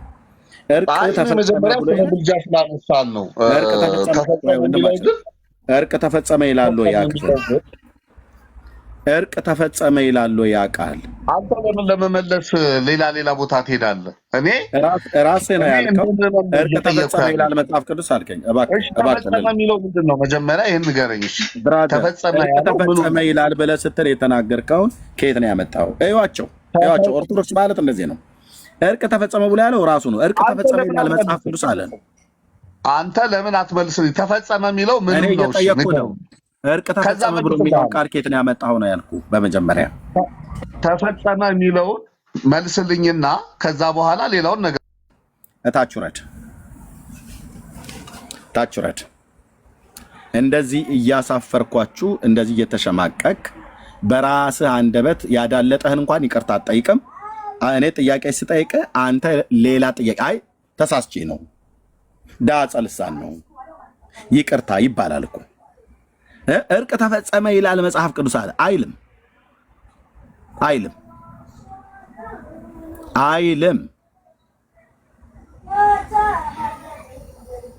እርቅ ተፈጸመ የሚል ቃል አይደለም ያለው። ተፈጸመ ነው ያለው ጌታ መስቀል ላይ። እርቅ አለ አላለም? ተፈጸመ ብሎ ያለው ቃል ከሆነ ጥያቄ እሱን ለብቻ ነው መጠየቅ ያለበት። አንተ ግን እርቅ ተፈጸመ ብሏል መጽሐፍ ቅዱስ ብለህ ስላልክ መጽሐፍ ቅዱስ ያነበበ ሰው ጋር ነው ይህንን ቅጥፈት የቀጠፍከው አይልም ቅዱስ ቃሉ። እሱን አምጣ ብዬ ስለ ሌላ አታወራ ማለት ነው። ቴንክ ዩ እግዚአብሔር አምላክ ይባርክ። ኤርሚያስ የኦርቶዶክስ ራስ ምታት ስለሆንክባቸው ማለት ነው። ይህ መጽሐፍ ቅዱስ ሳታነብ መጽሐፍ ቅዱስ አፍ ላይ የመጣውን አውርተህ ሲጠይቁህ አይ ዳጸ ልሳን ነው ተሳስቼ ነው በስተት ነው የተናገርኩት ተፈጸመ ለማለት ፈልጌ ነው። አታስተካክልም እንዴ? አታስተካክለው። በቃ አይ ነው ልለ የፈለግኩትኝ ተፈጸመ ብሎ ጌታችን መስቀል ላይ ስለተናገረ እሱኛውን ቃል ለመናገር ፈልጌ ነው። እርቅ ብሎ የሚለውን ቃል እኔ ነው የጨመርኩት። ዳጸ ልሳን ነው የአንደበት ስህተት ነው ይቅርታ ኤርሚ ብለህ ብትል እኮ እንቀጥላለን። ኦኬ ለባለጌ ኦርቶዶክስ መድኃኒት ነኝ። ጨቀጨቅ አታርገው። በስርዓት ታወራችሁ፣ በስርዓት እናወራለን። ቴንኪዩ። እዩዋቸው ምን ያህል የቀደሙንም ሚዩት የአሁኑንም ሚዩት ያወራሉ። ባወሩት ላይ ግን ሲጠየቁ ጨቀጨቅ ያደርጉታል። ቴንኪዩ ኤርሚያስ፣ ጌታ መድኃኒዓለም ይባርክ። እሺ ህይወት ሌላኛው ሶስተኛው እዩት። አሁን ይሄም አሁን 5 ደቂቃ ከኔ ጋር ተረጋግቶ አያወሩ። እዩት አሁን ቀጥሉ። ሪከርድ አድርጓቸው ሲገቡ በእያንዳንዱ ማለት ነው 5 ደቂቃ ተረጋግተው አያወሩ። ስሙት አሁን ይሄንን ስለማውቀው ማለት ነው። እሺ ህይወት ሰላም ኤርሚያስ እንዴት ነህ? አለን እግዚአብሔር ይመስገን። በማስወረድ ነው እንዴ እንትን የምትለው? መጀመሪያ ውይይት አይደለ እንዴ ተጠራ? መወያየት ምንድነው ሐሳቡ ላይ አለ ጊዜ አለሁኛ። አንተ ለምሳሌ ኢየሱስ ክርስቶስ ሁለት ባህሪ ነው ትላለህና ኢየሱስ ክርስቶስ ሁለት ባህሪ መሆን መጽሐፍ ቅዱስ ታሳየኝ። አርስታችን አይደለም ብራዘር። እንዴት አርስታችን አይደለም? እሺ ስለ መለኮት ነው የምታወራኝ አይደል? ሁለት ባህሪ መሆኑን ንገረኛ። አርስታችን አይደለም እኮ አልኩ። ይኸውልህ ስሙት ይላችሁ አርስታችን ነበር እሱ ስናወራ የነበረው አይደለም። እሺ በቃ ኢየሱስ ክርስቶስ አሁን ስታወሩ የነበረው ኢየሱስ ክርስቶስ አላስታረቀንም አሁንም እያስታረቀን ነው ትላለህ። ኢየሱስ ክርስቶስ ማስታረቁ አቅቶት ነው አንዴ አሁንም እያስታረቀ ያለ? መልስልኝ እሱ። እሺ ኢየሱስ ክርስቶስ አስታራቂ መሆኑን መጽሐፍ ቅዱስ ይናገራል። ኦርቶዶክሳውያን ግን ይክዱታል። ልብ በሉ፣ ኦርቶዶክሳውያን ይክዱታል። ኢየሱስ አስታራቂ መሆኑን መጽሐፍ ቅዱስ ይናገራል። ኦርቶዶክሳውያን ግን ይክዱታል። ኢየሱስ ክርስቶስ አማላጅ መሆኑን መጽሐፍ ቅዱስ ይናገራል። ኦርቶዶክሳውያን ግን ይክዱታል። ኢየሱስ ክርስቶስ መካከለኛ መሆኑን መጽሐፍ ቅዱስ ይናገራል። ኦርቶዶክሳውያን ግን ይክዱታል። ለምን? ስለሚጠሉት። ይሄንን ሁሉ ለማን ሰጥተዋል? ይልቁንም ክርስቶስ መካከለኛ ነው ብለው የሚለውን ትተው ማርያም መካከለኛ ነች ብለው ይላሉ። ይልቁንም ክርስቶስ አማላጅ ነው ብለው የሚለውን ጥለው ማርያም አማላጅ ነች ብለው ይላሉ። መጽሐፍ ቅዱስ የማይናገርላትም ማለት ነው። ኤርሚያስ የጠየኩህን መልስልኝ። ሚዩት አድርግ ወንድም አለ። እሱ ላይ ነው እያወራ ያለሁት። ስለዚህ ክርስቶስ አስታራቂ መሆኑን መጽሐፍ ቅዱሳችን ይናገረናል። የእርቁንም ስራ በቀራንዮ መስቀል ላይ አድርጎታል። ያ በቀራንዮ መስቀል ላይ አንድ ጊዜ ሲሞት ሰውን ከእግዚአብሔር ጋር በሞቱ እንደዚሁም በጸሎትም ጭምር አስታርቋል። በሞቱ ብቻ አይደለም በጸሎቱም ጭምር አስታርቋል። ስለ ኃጢአተኞች ማለደ፣ ስለ ኃጢአተኞች ለመነ ይላል።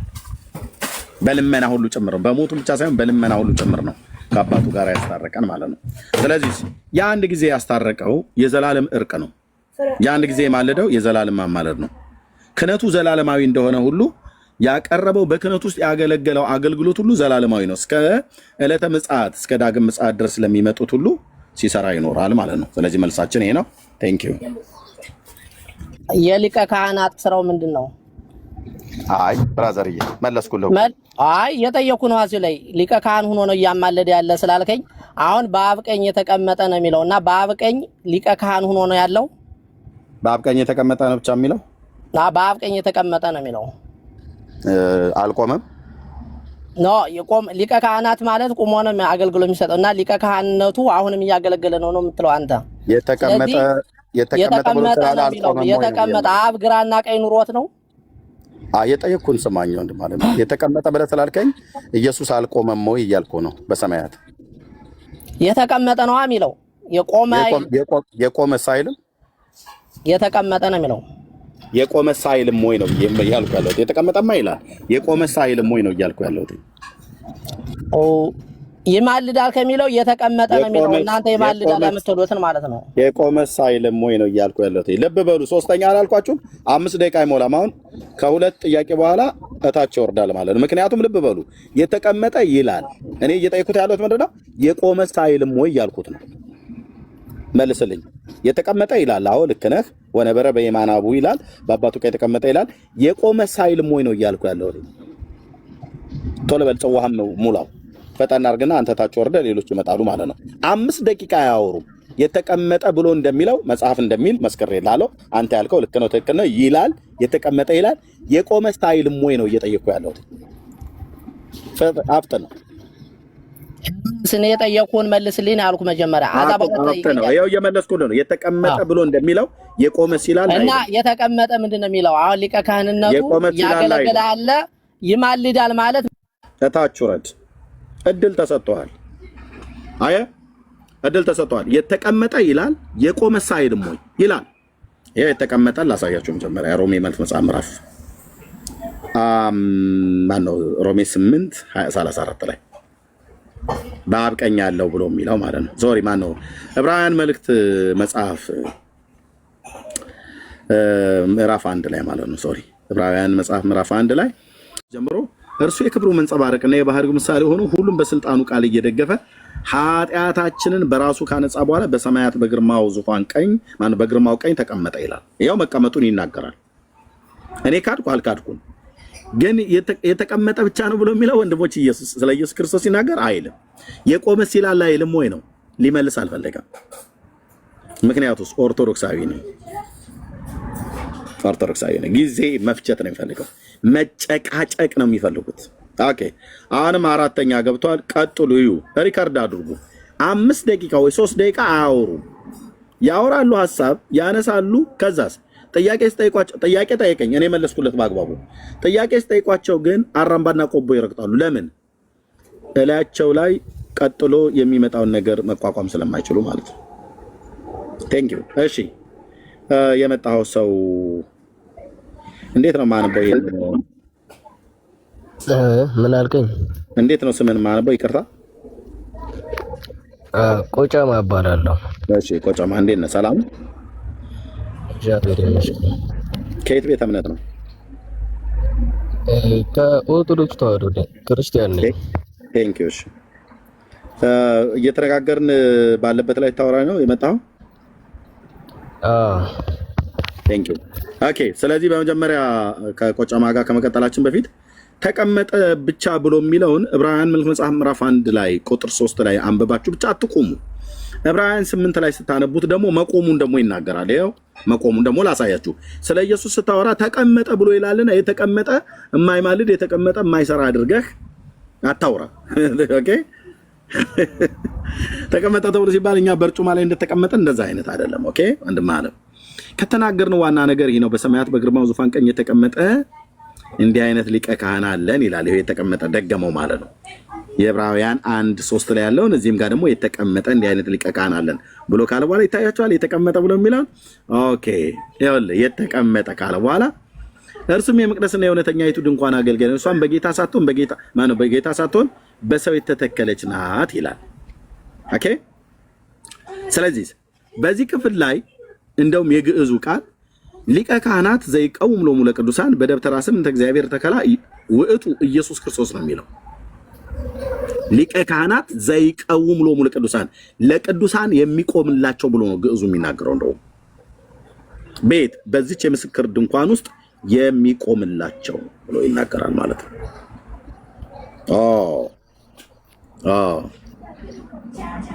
እንደዚሁም እስጢፋኖስ በሐዋርያ ሥራ መጽሐፍ ምዕራፍ 7 ላይ ደግሞ የእግዚአብሔርን ክብር በአብ ቀኝ ቆሞ አየዋለሁ አለ።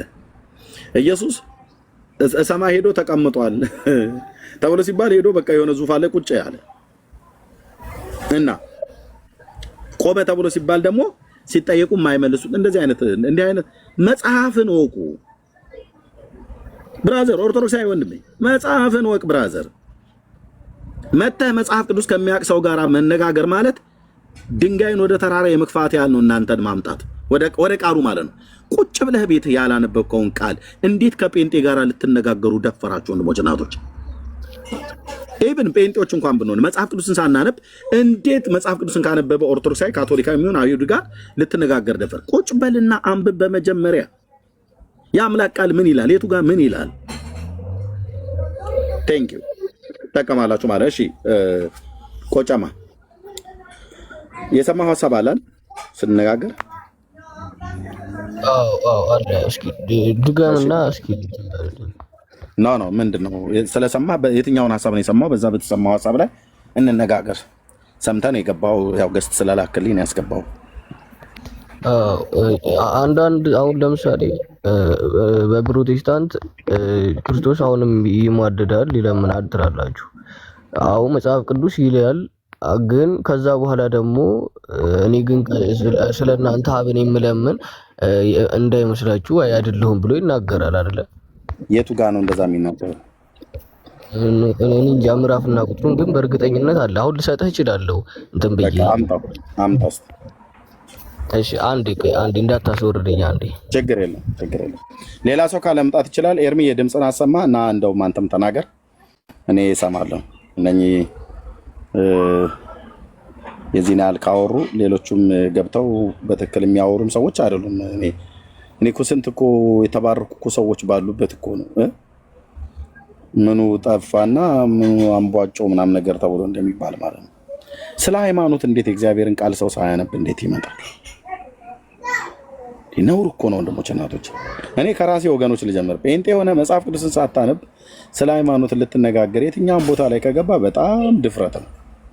አታድርገው ወንድም አለ። እሺ መጽሐፍ ቅዱስን በመጀመሪያ አንብቡ። ኦርቶዶክስ ነህ መጽሐፍ ቅዱስን ሳታነብ ዝም ብለህ ባልታጠበ ፊት መተህ ስታወራ እችን ትልቅ ቤተክርስቲያን ነው የምታሰድበው ማለት ነው። ሰላም አደራችሁ እና ጥንቃቄ አድርጉ ማለት ነው። ቴንክ ዩ። እሺ እንዴት ነህ? እኔ ከአዲስ አበባ። እንዴት ነህ? እኔ ያልኩህ ወንድም አለ። እኔ ያለኝ ጥያቄ አጭር ነው። ከሻላችሁ እዚህ ውስጥ ያላችሁት ኦርቶዶክስ ኤርሚያስ የገነት ጠባቂው ሱራፌል እኮ አይነት ነገር ነው የሚያደርገኝ አንዳንዴ። ሐሳብህን እንኳን ሳትጨርስ ዱብ አደረኩ መሬት ወስጄ ማለት ነው። የገነት ጠባቂው ሱራፌል አይነት ነገር ያደርገኛል አንዳንዴ። ስሙ ዱርዬው ነው። የዱርዬ ነገር ነበር ሊያወራ የገባው።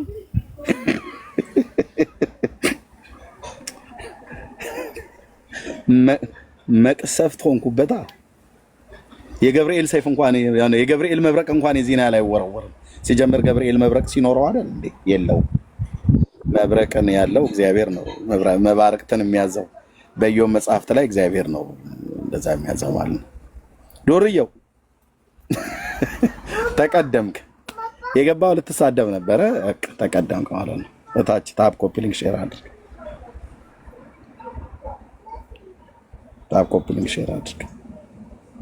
እሺ ሌላ ሰው ካለ መምጣት ይችላል።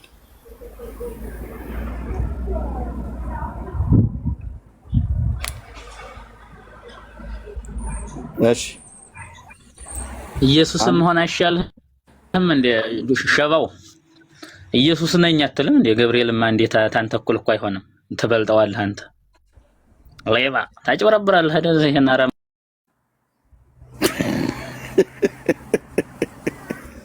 እኔ አይደለሁም ያስወጣሁት። አሁንም አንደቀሰፈው አላውቅም። የኔ ሀገር ባላገር ቆንጆ አማርኛ ማለት ነው።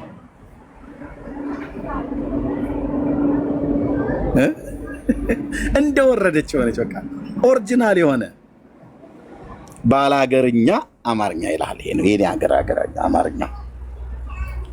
ሸባው ደግም አይደል ሆይ ብሎ ጀመረልኝ ማለት ነው። ወዴት ገባ? ወደ ስድብ። እኔ የምትሳደቡ ሰዎች ገባ ብሎ አልኩ እንዴ? አላልኩም። ኤርሚ ና ቤትን ተቀበለኝ፣ እኔ ልውጣ በቃ። ቤት ኤርሚ ና ድምፅን አሰማኝ ወንድምነት። እንዴ ይሄ ቤት እኔ ስመጣ ሰላም መነሳት የለበትም? ኤርሚ ና ውጣ፣ እኔ ልሄድ ነው ነው። ስለ ኦርቶዶክስ ሲነጋገር ዱርዬው የሚል ሰው አልመጣም። በመድኃኒዓለም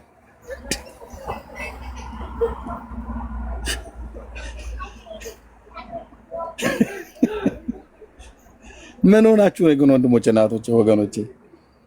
የኑሮ ውድነት ነው እንዲያደርጋችሁ ወይስ ምንድን ነው?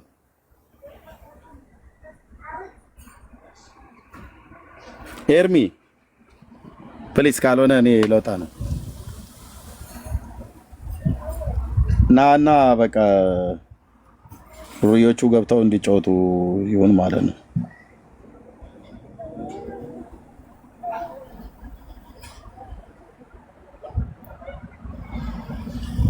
ኦኬ ቆይ ኤርሚ እየደወልኩለት ነው።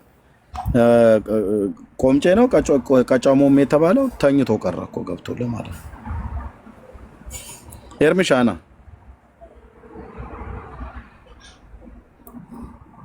ያው 470 ሰው ጥርሳቸውም አይናቸውም ጸጉራቸውም ከነግራቸው ጭምር በሙሉ አስረክቤያለሁ። ትልቁ ላይ ሆን ጥያችሁ ጠፋ? አዎ አይ ትልቁ ላይ ሆን በቃ እኔም ጥዬ ልጥፋ። ኧረ ሳታወራኝ ሰላም ሳትለኝ ደውዬልህ ነበር፣ ስልክም አላነሳልኝ። አዎ ቢዚ ነበርኩኝ ዛሬ ሞክሼ። እሺ ሰላም ነህ? ግን እንዴት ነህ? እንዴ ዛሬ እየሰማሁ ነበረ ግን እንደዚህ እየመጣሁኝ አንተ ደወልክልኝና ለኦርቶዶክስ ለክርስቶስ ልነግሯት እናንተ በየትኛው ሞራላችሁ ነው? ቆይ እስቲ በእናታችሁ ግን ለኦርቶዶክስ አሁን ስለ ክርስቶስ ልነግሯት ነው እናንተ ግን ዓመተ ምሕረት ኤርሚዬ በቃ የዚህ ቤት ሰላም እንዳይበጠበጥ እኔ መምጣት የለብኝም። ለምን አንዴና ችግር የለውም መናገር ያለብህና ተናገር። ያለ ሲጀመር ኤርሚ አንድ ነገር ልንገርህ፣ የእውነት ማለት ነው። ይኸውልህ እውነት ስትነግራቸው ያማቸዋል። አሁን ይህ ትውልድ በውሸት ያደገ ስለሆነ እውነትን ብትነግረው በምንም ነገር ሊረዳህም አይፈልግም። እውነት ሲጀመር በጣም እንደ ሬት ይመራል። አሁን አንተ የምትናገረው ነገር የሆነ ከመጥፎ ቤተክርስቲያን ከመጥላት ምናምን ነገር ነው የሚያስቡት እነሱ እንጂ ከመልካም ነገር ከቅን ነገር እንደምታወራ ወደ መልካም ነገር እንትን ለማለት እንደምትናገር ነው። ብዙ አይረዳም። ልቡ የበራለትና አይኑን የከፈተ ወይም ደግሞ ብዙ ነገሮችን በዛ ነገር ውስጥ ያሳለፈ ሰው ካለ አዎ መጽሐፍ ቅዱስ ማንበብ የጀመረ ሰው ነው አንተ የሚረዳ። ሲጀምር መጽሐፍ ቅዱስ ሲያነብ ብዙ ነገር ጥያቄ ይኖረዋል። ያንን ጥያቄውን አንተ እያንዳንዱ ነገር አብራርተህ ስትናገር ይረዳል ማለት ነው። መጽሐፍ ቅዱስ ማየትም አይፈልግም መስማትም አይፈልግም። ባለበት መቀጠል ነው የሚፈልገው። እዚህ ጋር እኮ አብዛኛው ሰው እውቀት የሌለው ሰው እኮ ነው። ማን ነው የሚያስገባው? እኔ ነበርኩ ያስገባሁት። ለምን ፈራችሁኝ አስወረዳችሁኝ አለ እና ምን ስድብ ነው ይዞ የሚመጣው እኮ በየትኛው በኩል ነው የሚሰማ? በየት በኩል ነው የሚሰማ ማለት ነው። ልክ እንደገባ ነው ደግሞ የሚያወራው እኮ እንደገባ ቀጥታ ማለት ነው። እና እኔ አሁን ብዙ ጊዜ ከብዙ ሰዎች ጋር ውይይትም አደርጋለሁ፣ ጠይቃቸዋለሁ፣ ይመልሱልኛል፣ መልስላቸዋለሁ እና አንዳንዶች ብሽሽቅ ያደርጉታል። አሁን አንተ ከገባ ጀምሮ የምትናገረው ነገር አይሰሙም። የሆነ ሰዓት ላይ መሀል ላይ ይገባሉ። ከዛ የተቆረጠ ሀሳብ ሰምተው ሙሉ ሀሳቡን ሳይሰሙ ለመሳደብ ይሯሯጣሉ፣ ስሜታዊ ይሆናሉ። ሲጀመር ሃይማኖት ስታምን ወይም አማኝ ስትሆን ስሜትህ ታጠፋለህ ከአንተ ላይ ማለት ነው። ከስሜት በወጣ መንገድ በቅን ልብ ነው ልብን ከፍተህ ማወቅ ያለብን ነገር ማወቅ። አንተ ስለተናገርክ ያንን ሰው ሃይማኖት ይቀይራል ማለት እኮ አይደለም፣ ግን ያለበትን ቼክ ያደርጋል። መጽሐፍ ቅዱስ ከፍቶ በደንብ ያነባል። እና እኔ በጣም የምትናገረው ነገር ከአስከፈ ብዙ ቀን እንደሰማው ነግሬሃለሁ አይደለ ኤርሚ? መጥፎ ነገር ቢኖርህ ኖሮ ማለት ነው እኔ እግዚአብሔር ምስክሬ ነው የምልህ የሆነ ማለት ከጥላቻ የምታወራ ቢሆን ኖሮ አንተ ለትውልዱ ሳታስብ ዝም ብለህ የምታወራ ምናምን ነገር ቢሆን ኖሮ ከድሮ ነበረ እኔ ካንተ ምርቀው።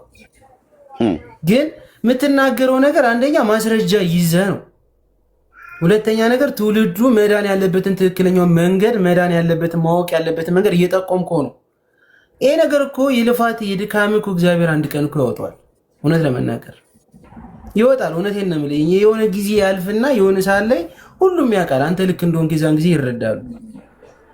እና ብቻ እግዚአብሔር እኔ የምታወጣው ኢነርጂ የምትደክሙ ድካም ምናምን እግዚአብሔር ያይልሃል ብዬ ነው የማስበው። እና ማንበብ ላልጀመረ ትውልድ መንቃት ላልፈለገ ትውልድ ብትነግረው አይሰማም። ባለበት ነገር ተመችቶታል። ክርስቶስ ከኔ ጋር ነው፣ ጌታ ከኔ ጋር ነው ይላልኝ። በመጠጥ ሰክሮ ነው የሚውለው። በተለያየ መንገድ ወዳልሆነ መንገድ ወርቆ ምናምን የምታየው ግን ካለው ካነበበው እግዚአብሔርን ካገኘው እንዴት መኖር እንዳለበት የዛን ጊዜ ይገባዋል። ግን አሁን ባለበት ነገር ሊረዳም ይሄ እኮ ነው ችግራችሁ እኮ ሄረቱ አታስገቡት።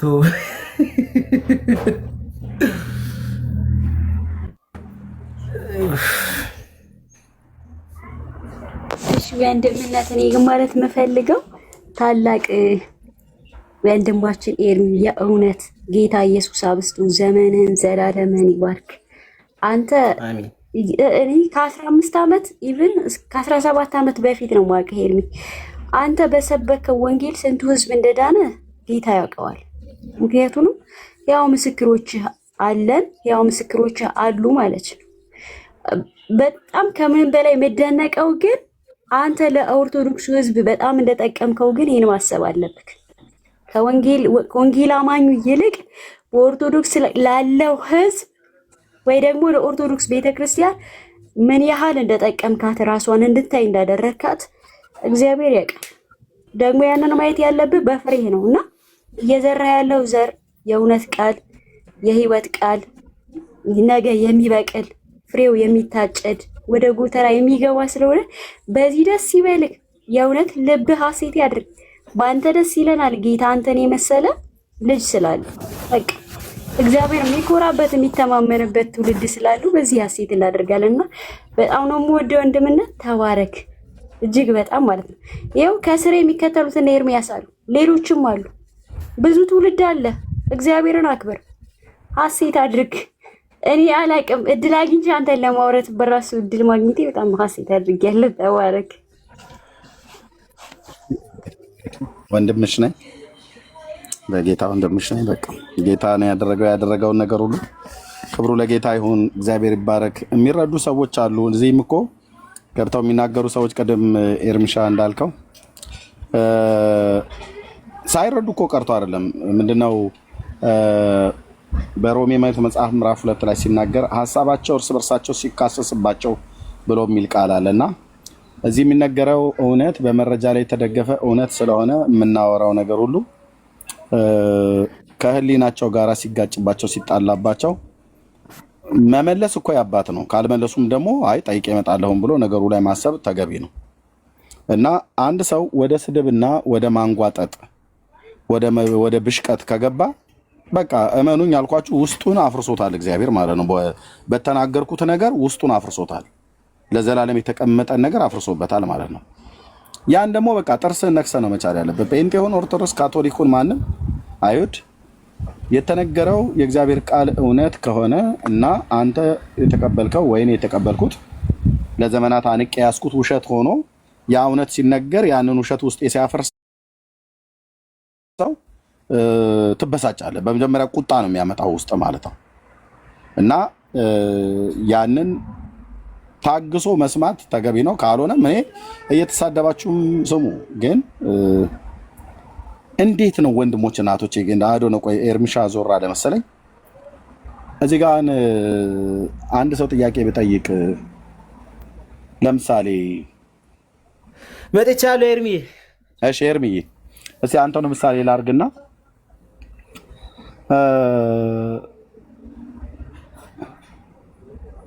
ስለ ከዋክብት ጥናት አጥንተህ ታውቃለህ? በየትኛው ቀቴ ጥያቄ ልጠይቅህ ነው። አላቅም ነው ሞክር። እንደ ኢትዮጵያዊ አይደለ? እንደ ኢትዮጵያዊ እኮ አላቅም አይልም። ስለ ከዋክብት እንዴት ብዬ ነው ማጠና? በዚህ እኛ ያለንበት ዓለም ወይ ደግሞ ዩኒቨርሱ ከጋላክሲ ክምችቶች መካከል አለው አይደል? ምን ተብሎ ይጠራል? እኛ ያለንበት ክምችት የከዋክብት ክምችቱ ያለበት ጋላክሲ ሰው ጠይቅ። እኔ ምንም ነገር አላውቅም ስለዚህ አይነት ነገር። እንዴት ግን ይህን መመለስ ያቀታል ኤርሚ? የምርን ከሆነ የምጠይቀኝ እኔ ጭራሽ አላውቅም እንደዚህ አይነት ነገር አስቤውም አላውቅም። አሁን ጨዋ ኢትዮጵያዊ ማለት እንደዚህ ነው መሆን ያለበት። አላውቅም አለ። ለምን? ስለማያውቅ ማለት ነው። እኔ ሳውን ብጠይቀኝ ቃል አላውቅም። እኔም እንደ ኤርሚ አላውቅም እውነቱን ልናገር ብዬ ብል ለምን? በዚህ ጉዳይ ላይ አላነበብንም፣ አላጠናንም። ወይ ያነበቡና ያጠኑ ሰዎች ሲናገሩ እንኳን ጥሩ ሰሚዎች ሆነው እንኳን አልሰማንም። ያው ለአንዱ አሁን ከታች መሬት ይልልሃል። በመድኃኒዓለም ይሄ አሁን ይሄንን ኢትዮጵያዊና ሚኪን ኤርሚሻ ብታገናኘው ኤርሚ አላቅም አለ። ማን አሁን እዚህ መካከል በሳል? ኤርሚ ነው። እኔ ስለ ጋላክሲ ስጠይቀው መሬት ይልልሃል። መሬት ጋላክሲ ነች ወንድም አለ። ይሄ እኛ ያለንበት ዓለም የሚባለው ሚልክ ዌይ ጋላክሲ ተብሎ ይጠራል ማለት ነው። በሳይንሱ በዚህ በጥናቱ ዓለም ላይ የተሳተፉ ሰዎች የሚያውቁት ማለት ነው። ስለ ሚልክ ዌይ ጋላክሲ ነው። በሚልክ ዌይ ጋላክሲ ውስጥ ስንት ከዋክብት፣ ስንት ፕላኔቶች፣ ስንት ጨረቃ ወይ ስንት ፀሐይ አለ ተብሎ የሚባለው በቃ ራስህ እስኪፈነዳ ድረስ አንብበህ የማትጨርሰው ሰምተህ የማትጨርሰው ስንት ዶክሜንታሪ አለ፣ ስንት ሳይንሳዊ ጥናት ያደረጓሉ። አሁን ኤርሚ አላቅም አለ። መንፈሳዊውም ዓለም ላይ ልክ እንደዚሁ ነው ወንድሞች እናቶች። በእግዚአብሔር ቃል ላይ ስለ እግዚአብሔር ሀልዎት ስለመኖሩ ማለት ነው፣ ስለ ምሕረቱ፣ ስለ ፍቅሩ፣ ስለ ጌታ ስለ ኢየሱስ ክርስቶስ፣ ስለ ዘላለሙ፣ ስለ ትልቁ አምላክ ከሰማያት ወርዶ ከድንግል የተወለደውን የዓለም መድኃኒትን ምንም እውቀት ሳይኖረው ይመጣልሃል። አይኑን አፍጥጦ ጥርሱን አግጥጦ ባልታጠበ ፊቱ ማለት ነው። እንዴት እንደሚያሳፍር እኮ አንዳንዴ ከራሴ ጀምሮ አናቅም እኮ ማን ገደለ ብራዘር። እና ስለተፈጠረችው ስለ ፀሐይና ስለተፈጠረችው ስለ ጨረቃ፣ ስለምንኖርበት ተራሮችና ወንዞች፣ እጽዋቶች እንዴት ይተነፍሳሉ ብሎ የሚል አሁን እሱን በጥናቱ ዘርፍ ላይ ያጠኑ ሰዎች ሲናገሩና እኛ ስንናገር እኮ ነው የምንናገረው አይደለም። የእውቀት መረጃችን እኮ ነው አይደለም። እና ዘም ብለህ የሚያውቁ ሰዎች መናገር ሲጀምሩ መስማት ጥበብ ይሆናል። ከራሴ ጀምሮ ማለት ነው። እዚህ ገስት ልኮ ገብቶ ስለ እጽዋት እንኳን ለመናገር እውቀት ካስፈለገ፣ ስለ ፀሐይና ስለ ጨረቃ፣ ስለ ከዋክብት፣ ስለ ፕላኔቱ ለመናገር እውቀት ካስፈለገ፣ ማንበብ ካስፈለገ፣ መማር የሚያስፈልግ ከሆነ ስለ ትልቁ አምላክ፣ ስለ ሰማይ ስለ ምድር ጌታ እንዴት አንድ መጽሐፍ ቅዱስ ቁጭ ብለህ ሳታነብ አንተ ባልታጠበ ፊት አልኩ እኮ ጠዋት ተነስቶ እንዴት ሰው መጥቶ ይናገራል? አትድፈሩ። ከየትኛውም ቤተ እምነት ያላችሁ ይሄ ምክር ለራሴም ጭምር ነው የምጠቀመው። ቴንክ ዩ። እሺ ተባረክ ኤርሚ። አንድ ሀሳብ ልናገር፣ ድምፅ ይሰማል? አዎ እሺ። ተባረኩ። እግዚአብሔር ይባርካችሁ ሁለታችሁም ኤርሚያሶች። ትንሹን ኤርሚያስ ዛሬ ነው ያየሁት፣ ትልቁን ኤርሚያስ አውቀዋለሁ። እና ሰላም ለሁላችሁ ይሁን። እንግዲህ 435 ሰው እዚህ ውስጥ አለ።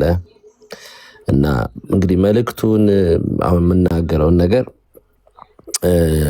እንደው ጆሮ ያለው ይስማል አለው። ኤርሚ ያልከው ነገር ላይ ካፒታላይዝ ለማድረግ ነው። እና መጽሐፍ ቅዱስ የሚናገረው እንግዲህ አርነት የሚያወጣን እውነት ነው ይላል። እና ወደ ህይወት የሚመራን አርነት የሚሰጠን እውነትን ማወቅ ነው። እና አሁን ብዙ ሰው ሃይማኖት ላይ ስለተጣበቀ፣ ብዙ ሰው የሆኑ መጽሐፍት ላይ ስለተጣበቀ ነው እንጂ እውነት ነው አርነት የሚያወጣው። እና ወደዚህ ቦታ ወደዚህ ቲክቶክ መንደር የምትመጡ ሰዎች፣ ወንጌል ለመስማት ወይም በወንጌል ዙሪያ ለመነጋገር የምትመጡ ሰዎች እውነትን ለማወቅ ብትመጡ ጥሩ ነው። ሃይማኖትን ዲፌንድ ከማድረግ ሰዎችን ዲፌንድ ከማድረግ ባለፈ ማለት ነው። እና ለምሳሌ ቅድም ስከታተል ነበርና ለምሳሌ ወንድማችን ኤርሚያስን ሰዎች ጥያቄ ይጠይቁታል። ከዛ የጠየቁትን ጥያቄ መልሶ ይጠይቃል። ለምሳሌ አንድ ወንድማችን በመስቀል ላይ መጽሐፍ ቅዱስ እንደዚህ ይላል፣ በመስቀል ላይ እርቅ ተደርጓል ይላል ብሎ ተናገረና አሁን እንዴት ነው እዚህ ላይ ዲስከሽን ቢውልድ ማድረግ የሚቻለው? ሲጀመር ስቴትመንቱ ሮንግ ነው። መጽሐፍ ቅዱስ እንደዛ አይልም እና ተፈጽሟል በቃ ከዚህ በኋላ የሚል ኮንሴፕት ከእንደገና ዮሐንስ ራዕይ ምዕራፍ 12 ላይ ያለችዋ ሴት ማርያም ነች ብሎ ሰው ሲመጣ ማስረጃ ሰጥ፣ ኮከቡ ምንድነው? ፀሐዩ ምንድነው? ሰው መልስ ካልሰጠ እንዴት ዲስከሽን ማድረግ ይቻላል? እና ወደዚህ የምትመጡ ወንድሞች ኦርቶዶክስም ይሁን ካቶሊክም ይሁን ጴንጤም ይሁን እውነትን ለማወቅ ብንመጣ እሺ፣ አላውቅም ከሆነ ለማወቅ ከሆነ ዛሬ ማታ እስቲ አንድ ነገር አውቄ ልደር ወደ ቤት፣ ወይም ጠዋት ከሆነ ለእናንተ እስቲ ዛሬ በማለዳ አንድ እውነት ልወቅ ብላችሁ ከሆነ የምትመጡት ትክክል አይደላችሁም ስትባሉ ከመከራከር ይልቅ ምንም ሃይማኖትን ዲፌንድ አታረጉትም፣ ማርያምን ዲፌንድ አታረጓትም፣ ኢየሱስን ዲፌንድ አታረጉትም፣ ሚካኤልን፣ መላእክቶችን፣ ቅዱሳንን ዲፌንድ አናረጋቸው። አሁን እውነት የሚጠቅመን ለኛ ነው። እነዚህ ቅዱሳን እግዚአብሔርን አምነው ማርያምን ብትሆን ብጽዕት የተባለች የተመረጠች ሴት ነች። ስራዋን ጨርሳ ዘላለም ውስጥ ገብታለች። በእግዚአብሔር ዘላለም ውስጥ ገብታለች። አሁን ዲፌንድ አናረጋትም። እሷን እውነቱን እንወቅ። እሺ ኤርሚ አልገባኝም፣ ጥያቄን አልተረዳሁትም፣ ቅድም ያልከኝን ጥቅስ ከየት እንደሰማሁት አላቅም፣ እስቲ አስረዳኝ ቢባል ሰው ኤርሚያስ ሊያስረዳ ይችላል። ግን ልክ እንዳለ እኛ እንደማናውቀው 66ቱ መጽሐፍ ውስጥ ተጽፎ ያላየነው ጥቅስ ያለ ይመስል ይላል መጽሐፍ ቅዱስ። የት አለ አሳየኝ ሲባል ሰው ማሳየት መቻል አለበት። ካላወቀ ግን እኔ በእውነት እዚህ ውስጥ ብዙ ሰዎች ነው ያላችሁት። ካላወቃችሁት ግን አላማችሁ እዚህ የመጣችሁት እውነቱን ለማወቅ ከሆነ ኤርሚ አላቀውም ቅድም ያልኩን ነገር የሆነ ሰው ሲናገር ነው የሰማሁት። የሆነ ጥቅስ አንዳንድ ጊዜ ታክሲ ላይ የተጻፈ ጥቅስ ሁሉ የመጽሐፍ ቅዱስ ጥቅስ የሚመስለው ሰው አለ እና አይደለም አላቀውም የቱ ጋር እንዳለና አሳየኝ ቢል ሰው በእውነት ማንም ሰው ለመማማር እውነቱን ለማወቅ ነው የሚመጣውና እውነት ነው መነግራችሁ። ኢየሱስ ክርስቶስ በቶሎ ይመጣል። እውነትን እንወቅ። የምናቀው የዚህ ዓለም ጥበብ ሞኝነት ነው። የምናቀው የዚህ ዓለም ዕውቀት ሞኝነት ነው። የሚያዋጣ እውነተኛ እውነት ኢየሱስ ክርስቶስ የእግዚአብሔር ልጅ እንደሆነ ማመን፣ እውነትን የእውነተኛውን መንገድ ማመን ነውና ማታቁ ሰዎች አያሉ በቃ ያወርዳቸዋል ኤርሚያስ። ምክንያቱም መመለስ አይችሉም። ማታቁ ከሆነ አላቅም በሉ። ከዛ ኤርሚያስ እንዲያስረዳ ጠይቁት። ፕሊስ አስረዳን በሉት። ያስረዳ የሚችለውን ወይም ሌላ ተናጋሪ ካለ ማለት ነውና እኔ ስጋቴ ምንድነው መሰለ ኤርሚያስ፣ ትልቁም ኤርሚያስ ትንሹም ኤርሚያስ ይቅርታ፣ የኔ ስጋት ምንድነው እዚህ እውነት ለመስማት የሚመጣ ደግሞ ሰው አለ። ጥያቄ ማይጠይቅ፣ ወደ መድረክ ማይመጣ፣ ኢንቪቴሽን ማይልክ፣ ቁጭ ብሎ ለመስማት የሚፈልግ እነዛ ሰዎች እንኳን እውነቱን እንዳይሰማ ያቺ ሴት ያ ወንድ እውነቱን እንዳይሰማ እንቅፋት ነው እየሆኑ ያሉት እነዚህ ሰዎች። ፕሊስ ወደዚህ ስትመጡ ካላወቃችሁ አላውቅም በሉና የሚያውቅ ሰው ያስረዳ። ሰዎች እውነታቸውን እውነት ይወቁ ለማለት ነው። በተረፈ እግዚአብሔር አብዝቶ ይባርካችሁ። ማለዳችሁ ይባረክ፣ ምሽታችሁ ይባረክ። በዚህ መልካም ስራ የምትሰሩ ሁሉ እግዚአብሔር ይባርካችሁ፣ ተባረኩ ለማለት ነው። ማጠይቁ ማታውቁ ሰዎች አናቅም ብትሉ ለውይይት ይመቻል ነው የኔ ሐሳብ። ተባረኩልኝ። አሜን አሜን። ወንድማችን ጸጋ ይብዛል። ጥሩ ምክር ነው የመከርካቸው ሁሎችንም። የሁላችንም ሐሳብ ነው። ኤርሚም ሲኖርም ሳይኖርም ብዙ ጊዜ እኮ ስለ ኤርሚያስ እናወራለንና እኔም ስራ ቦታ ሲሆንም አብዛኛውም ሰው ይከታተለዋል። የገባው ገብቶት ይከታተለው ብዙ የሆነ ነገሮች አሉ። እሱን ከማስረጃ ጋር እየነገራቸው ነው። ከዚህ በፊት ደግሞ እኛም አሁን ለምሳሌ እኔ ፔንት ይሆናሉ ብዬ ያላሰብኩበት መንገድ ምንድነው? ከዚህ በፊት በነበረኝ ነገር ትንሽዬ እውቀት ነው ያለችኝ። ያቺ እውቀቴ ደግሞ ከምን በላይ ስሜት ናት። ልክ አሁን እዚህ መጥተው እንደሚሳደቡት እኔ የሚሳደብ ነበር እኮ ከነዚህ ከሚሳደቡት መካከል አንዱ ነኝ። ግን የሆነ ሰዓት ላይ ብማርስ አላርን በቃ ለምን እጽፋለሁ? ለምን መጥፎ ነገር አደርጋለሁ? ዝም ብዬ ቁጭ ብዬ ልማር ብዬ ስማር ብዙ ነገሮችን ስጠይቅ ብዙ ነገሮችን ለማግኘት ብዙ ስሞክር እግዚአብሔርም ደግሞ ይረዳል በዛ መካከልና ከዛ ራሴን ያገኘሁት ከዚህ ቦታ ላይ ነው ማለት ነው። ይሄን ያገኘሁበት መንገድ እግዚአብሔር ሲረዳ ነው። ካረዳ አረዳም ነው። እንዲረዳ ደግሞ ከፈለክ ልብህን መክፈት አለብህ። አንድ ሰው ልቡን ካልከፈተ ይሄ ጥላቻ ወይም ደግሞ ሰዎቹ የነገሩን ነገር መጥፎ ነገር ጭንቅላት ላይ ካስቀመጥከው መቼም ቢሆን አይፈርስም። እኔ የኢትዮጵያ ትልቁ ችግሯ ምንድነው ብዬ አንዱ ከማስበው ሃይማኖተኝነት ነው ብዬ ነው ማስበው። ከ1 እስከ 30 በተለያዩ ባህላት ተሳስሮ አይሰራም። ሳይሰራ ተቀምጦ ነው እየኖረ ያለ። የምሬ ነው የምነግራችሁ እግዚአብሔርን። አንዳንድ ጊዜ ቆም ብለህ ካሰብከው ላይፍን ህይወትን ስትመለከተው ትስር ያለ ነገር ነው ሁሉ ነገር ማለት ነው። እሺ እንደው አሁን በኢትዮጵያዊ ጸሎት ነው እንደው የኢትዮጵያ ህዝብ ያለው ከእግዚአብሔር ጋር ጥሩ ግንኙነት ኑሮት ነው? እኔ እንደዛ አላምንም። እንደ ኃጢአታችን ከኖህ በፊት እንደነበሩት በውሃ እንደጠፉት ከነሱ የበለጠ ኃጢአት ነው የምንሰራኛ። ሁላችንም እንሰራለን። ነገር ግን ያንን ኃጢአት እየሰራን እግዚአብሔር በቸርነቱ ምሮን እየኖርን ስለሆነ ነው። ነገር ግን አንዳንዴ የሆነ ትክክለኛ መንገድን ለመፈለግ ለማወቅ፣ ለማንበብ፣ ለመረዳት፣ ለመማር መሞከር የተሻለ ነገር ነው። ከዛ በዘለለ ያለውን ነገር ግን እግዚአብሔር ሁላችን ልቦና ይስጠን። ብትማሩ ጥሩ ነው። ከሚያውቅ ሰው ወደ ሲጀመር የኢትዮጵያ ህዝብ የታወቀ ነው። የሚያውቅን ሰው አሳዶ መግደል፣ አሳዶ ማጥፋት የተለመደ ነገር ነው። ያንን እውቀት ያለውን ብዙ የተማረውን ብዙ ያወቀውን ያንን ሰው ጋር ሂደህ ቆም ብለህ መማር ግን ለአንተ የተሻለ ውጤት ነው የሚኖርልህና በዚህ አይነት መንገድ በፖዚቲቭ በሆነ መንገድ ምናምን ነገር ብናየው ጥሩ ነው። ኤርሚዬ የምትናገረውን በልና እኛም ወደ ማገባደጃ እንሄዳለን። ዛሬ ጥሩ ሰዓት ነው።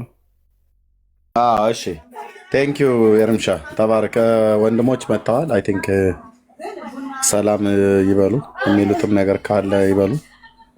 ያው እንግዲህ ቅድም የተናገርነው ወንድማችንም አሁን አብዬ የመከረውን ምክር ገንዘብ እናድርግ።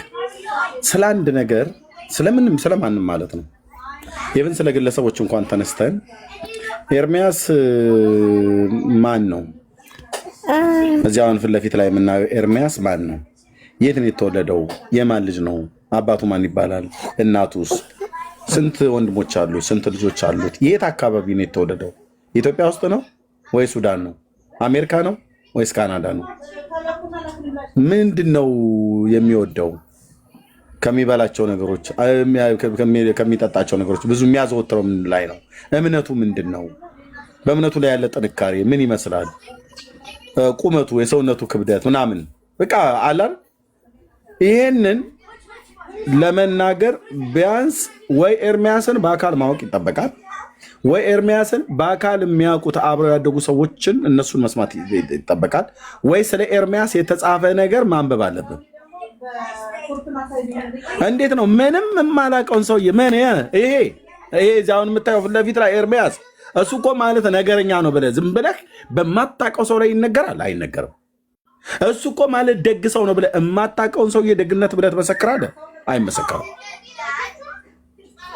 አየህ፣ አሁን ቅድም የምጠየኩት አውቄ የጠየኩት ሞክሼን ስለ ዩኒቨርሱ የምታውቀው ነገር አለ ወይ ብዬ ስለው አላቅም ማለት። እኔም እኮ ከሱ ጋር የተሻለ እውቀት ኖሮኝ አይደለም፣ አላቅም። እኔ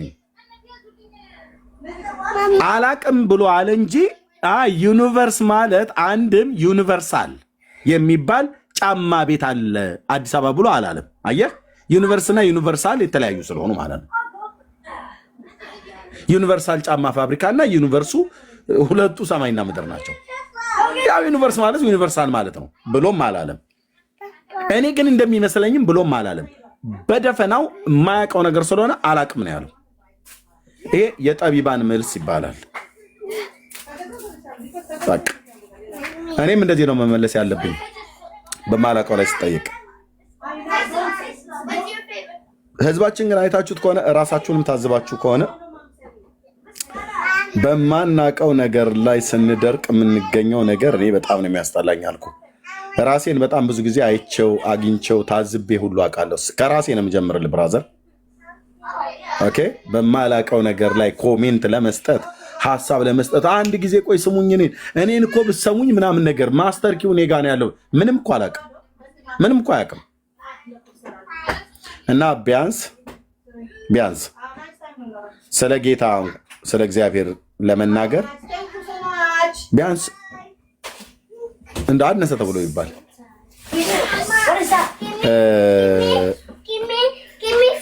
ያነበቡ ሰዎች ሲያስተምሩ ጆሮአችሁን ብቻ ከፍታችሁ ስሙ።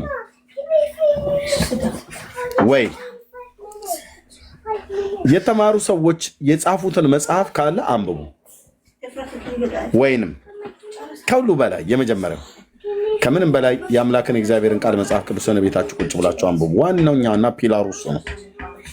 ከምንጩ ነው፣ ከሶርሱ ነው የምትጠጣው። መጽሐፍ ቅዱስን ስታነብ የአምላክን እግዚአብሔርን ቃል እያወቀ ትሄዳለህ። ከዚያስ የምትናገረውንም እያወቀ ትሄዳለህ። ከዚያስ የሚሰማህም ሰው ጭምር ቁጥሩ እየጨመረ ይመጣል።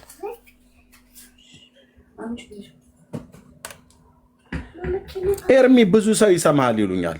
ለምን ደሞ የሚሰማኝ ብዙ ሰው ምንድነው ምክንያቱ ብለህ ብትል፣ ብራዘር ከዚህ ውስጥ ካላችሁ በእውቀት በጣም ያነስኩ ሰው ነኝ። ኦኬ፣ ለምን ደሞ የሚሰማኝ ብዙ ሰው ኑ ስሙኝ በመድኃኒዓለም ብዬ ለምኜ ነው አለም። ምንም እንደዛ ስሙኝ ብለህ ትውልድን አትለምንም። እና ለምንድን ነው ታዲያ ብለህ ካልክ አንድና አንድ ከልብ ቅንነት በወጣ ስታገለግል እግዚአብሔርን ስትፈራ ፈቃዱን ለማድረግ ራስን አሳልፈህ ስትሰጥ በቅዱስ ቃሉ ላይ የተመሰረተ እውቀት ሲኖርህ የምትናገረውን ታውቃለህ። የምትናገረው ነገር በመረጃና በማስረጃ ስለሚሆን ትውልድ ይሰማል ማለት ነው። ፌክ አይሆንም። ተግሳጽ ብትገስጽ ፌክ አይሆንም። ብትስቅም ፌክ አይሆንም። ብትስቅም የእውነትህን ነው የምትስቀው። ፕራንክ ለማድረግ ነው ብዬ እኔ ፕራንክ ለመስራት እዚያ አልመጣም። ብትገስጽም የእውነት ነው የምትገስጸው። ያንን ሳደርግ ከልብ ቅንነት ነው። ማንንም ለመጉዳት፣ ማንንም ለማበሻቀጥ፣ ማንንም ዲስከሬጅ ለማድረግ እግዚአብሔር አልጠራኝም። ስርዓት ጠብቀው የሚያወሩ ሰዎች ካሉ ይቀጥላሉ። ስርዓት ጠብቀው የማይናገር ከሆነ ግን ታች ይወርዳል ማለት ነው። እና እኔ ትውልድ እንዲሰማችሁ ትፈልጋላችሁ ወንድሞች እናቶች? ዝጋና ቤተን መጽሐፍ ቅዱስን አንብብ፣ አሰላስል፣ ቅዱስ ቃሉን ተማር። በእውነተኛ ቤተክርስቲያን እኛ የወንጌል አማኞች ነን። በቸርች ግቡና ተማሩ። ኦኬ፣ ተማሩ። ዕለት ዕለት ስለ እግዚአብሔር ተማሩ። በትንቢተ ሆሴዕ መጽሐፍ ላይ ሲናገር የአምላካችን እግዚአብሔር ቃል እንወቅ እናውቀውም ዘንድ እግዚአብሔርን እንከተል ይላል። እሱ ራሱ በዚያ ሰዓት ላይ እንደ ማለዳ ብርሃን እየደመቀልህ ይመጣል ማለት ነው። በእውቀት ላይ እውቀትን እየጨመርክ ትመጣለህ። ኢየሱስ ክርስቶስን ማወቅ የእውቀቶች ሁሉ ማማና ቁንጮ ስለሆነ ማለት ነው። የጥበብና የእውቀት ሁሉ መዝገብ በእርሱ ዘንድ ስለሆነ እሱን ማወቅ ማለት ብራዘር የመጨረሻውን ክላይማክስ አወቅ ማለት ነው። ጌታን እንዴት እናውቀዋለን? ጌታን እያወቅ ነው የምንሄደው። አዎ ያመንኩትን አውቃለሁ ብለን የምንለው መጽሐፍትን ስንማር ነው። የትኛው መጽሐፍ ቅዱስን ከማን እንማር? በትህትና እግዚአብሔር ጸጋ ከሰጣቸው ሰዎች እንማራ። የት እኛ የወንጌል አማኞች ነን። በወንጌላውያን ቤተክርስቲያናት ብዙ እግዚአብሔር የባረካቸው ፓስተሮችን ሰጥቶናል፣ ወንጌላውያንን ሰጥቶናል፣ አገልጋዮችን ሰጥቶናል። ጥሩ ሰሚ ነው መሆን ያለብን። ዩቲዩብ ላይ ብትገባ ነፍስን እያረሰረሷት በእግዚአብሔር ቃል እውነት የሚመግቡ በጣም ብዙ መጋቢዎች አሉ።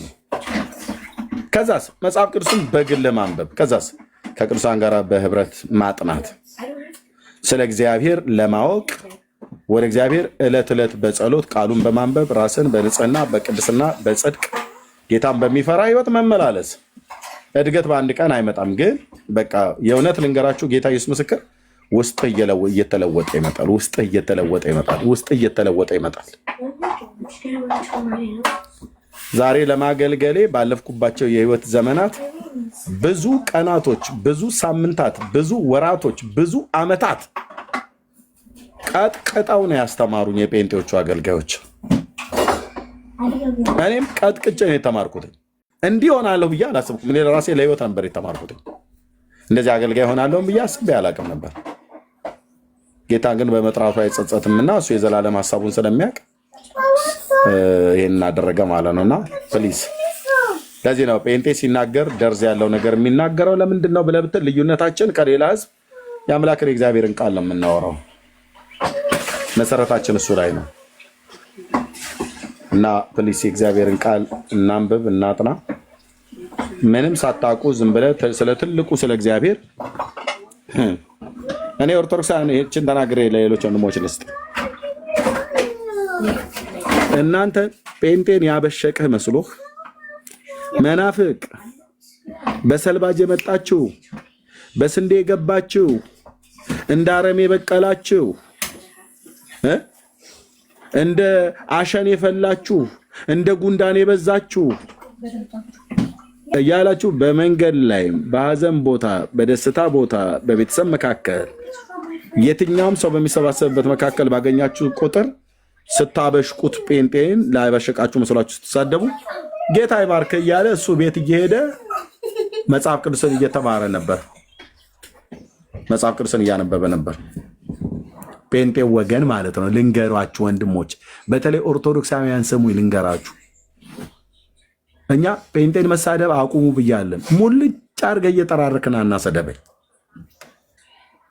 ምክንያቱም በስድብ እንደ ጉማሬ ቆዳ ሰውነቴ ደንድነዋል። ለምጄው ማለት ነው። ለምጄው የግመል እግር መስሎልሃል አልኩ። በጣም ጠጥሮ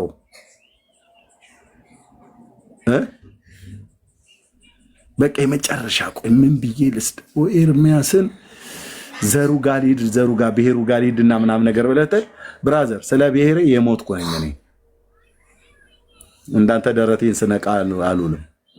ቆይ ምን ብዬ ልበለው? እናቱን ልስደባት? እናቱን የብልግና ስድብ ብናገርበት እንትን ይላል። በቃ ብራዘር ስንት ጊዜ ሰደብካት ግን አታገኛትም የኔን እናት።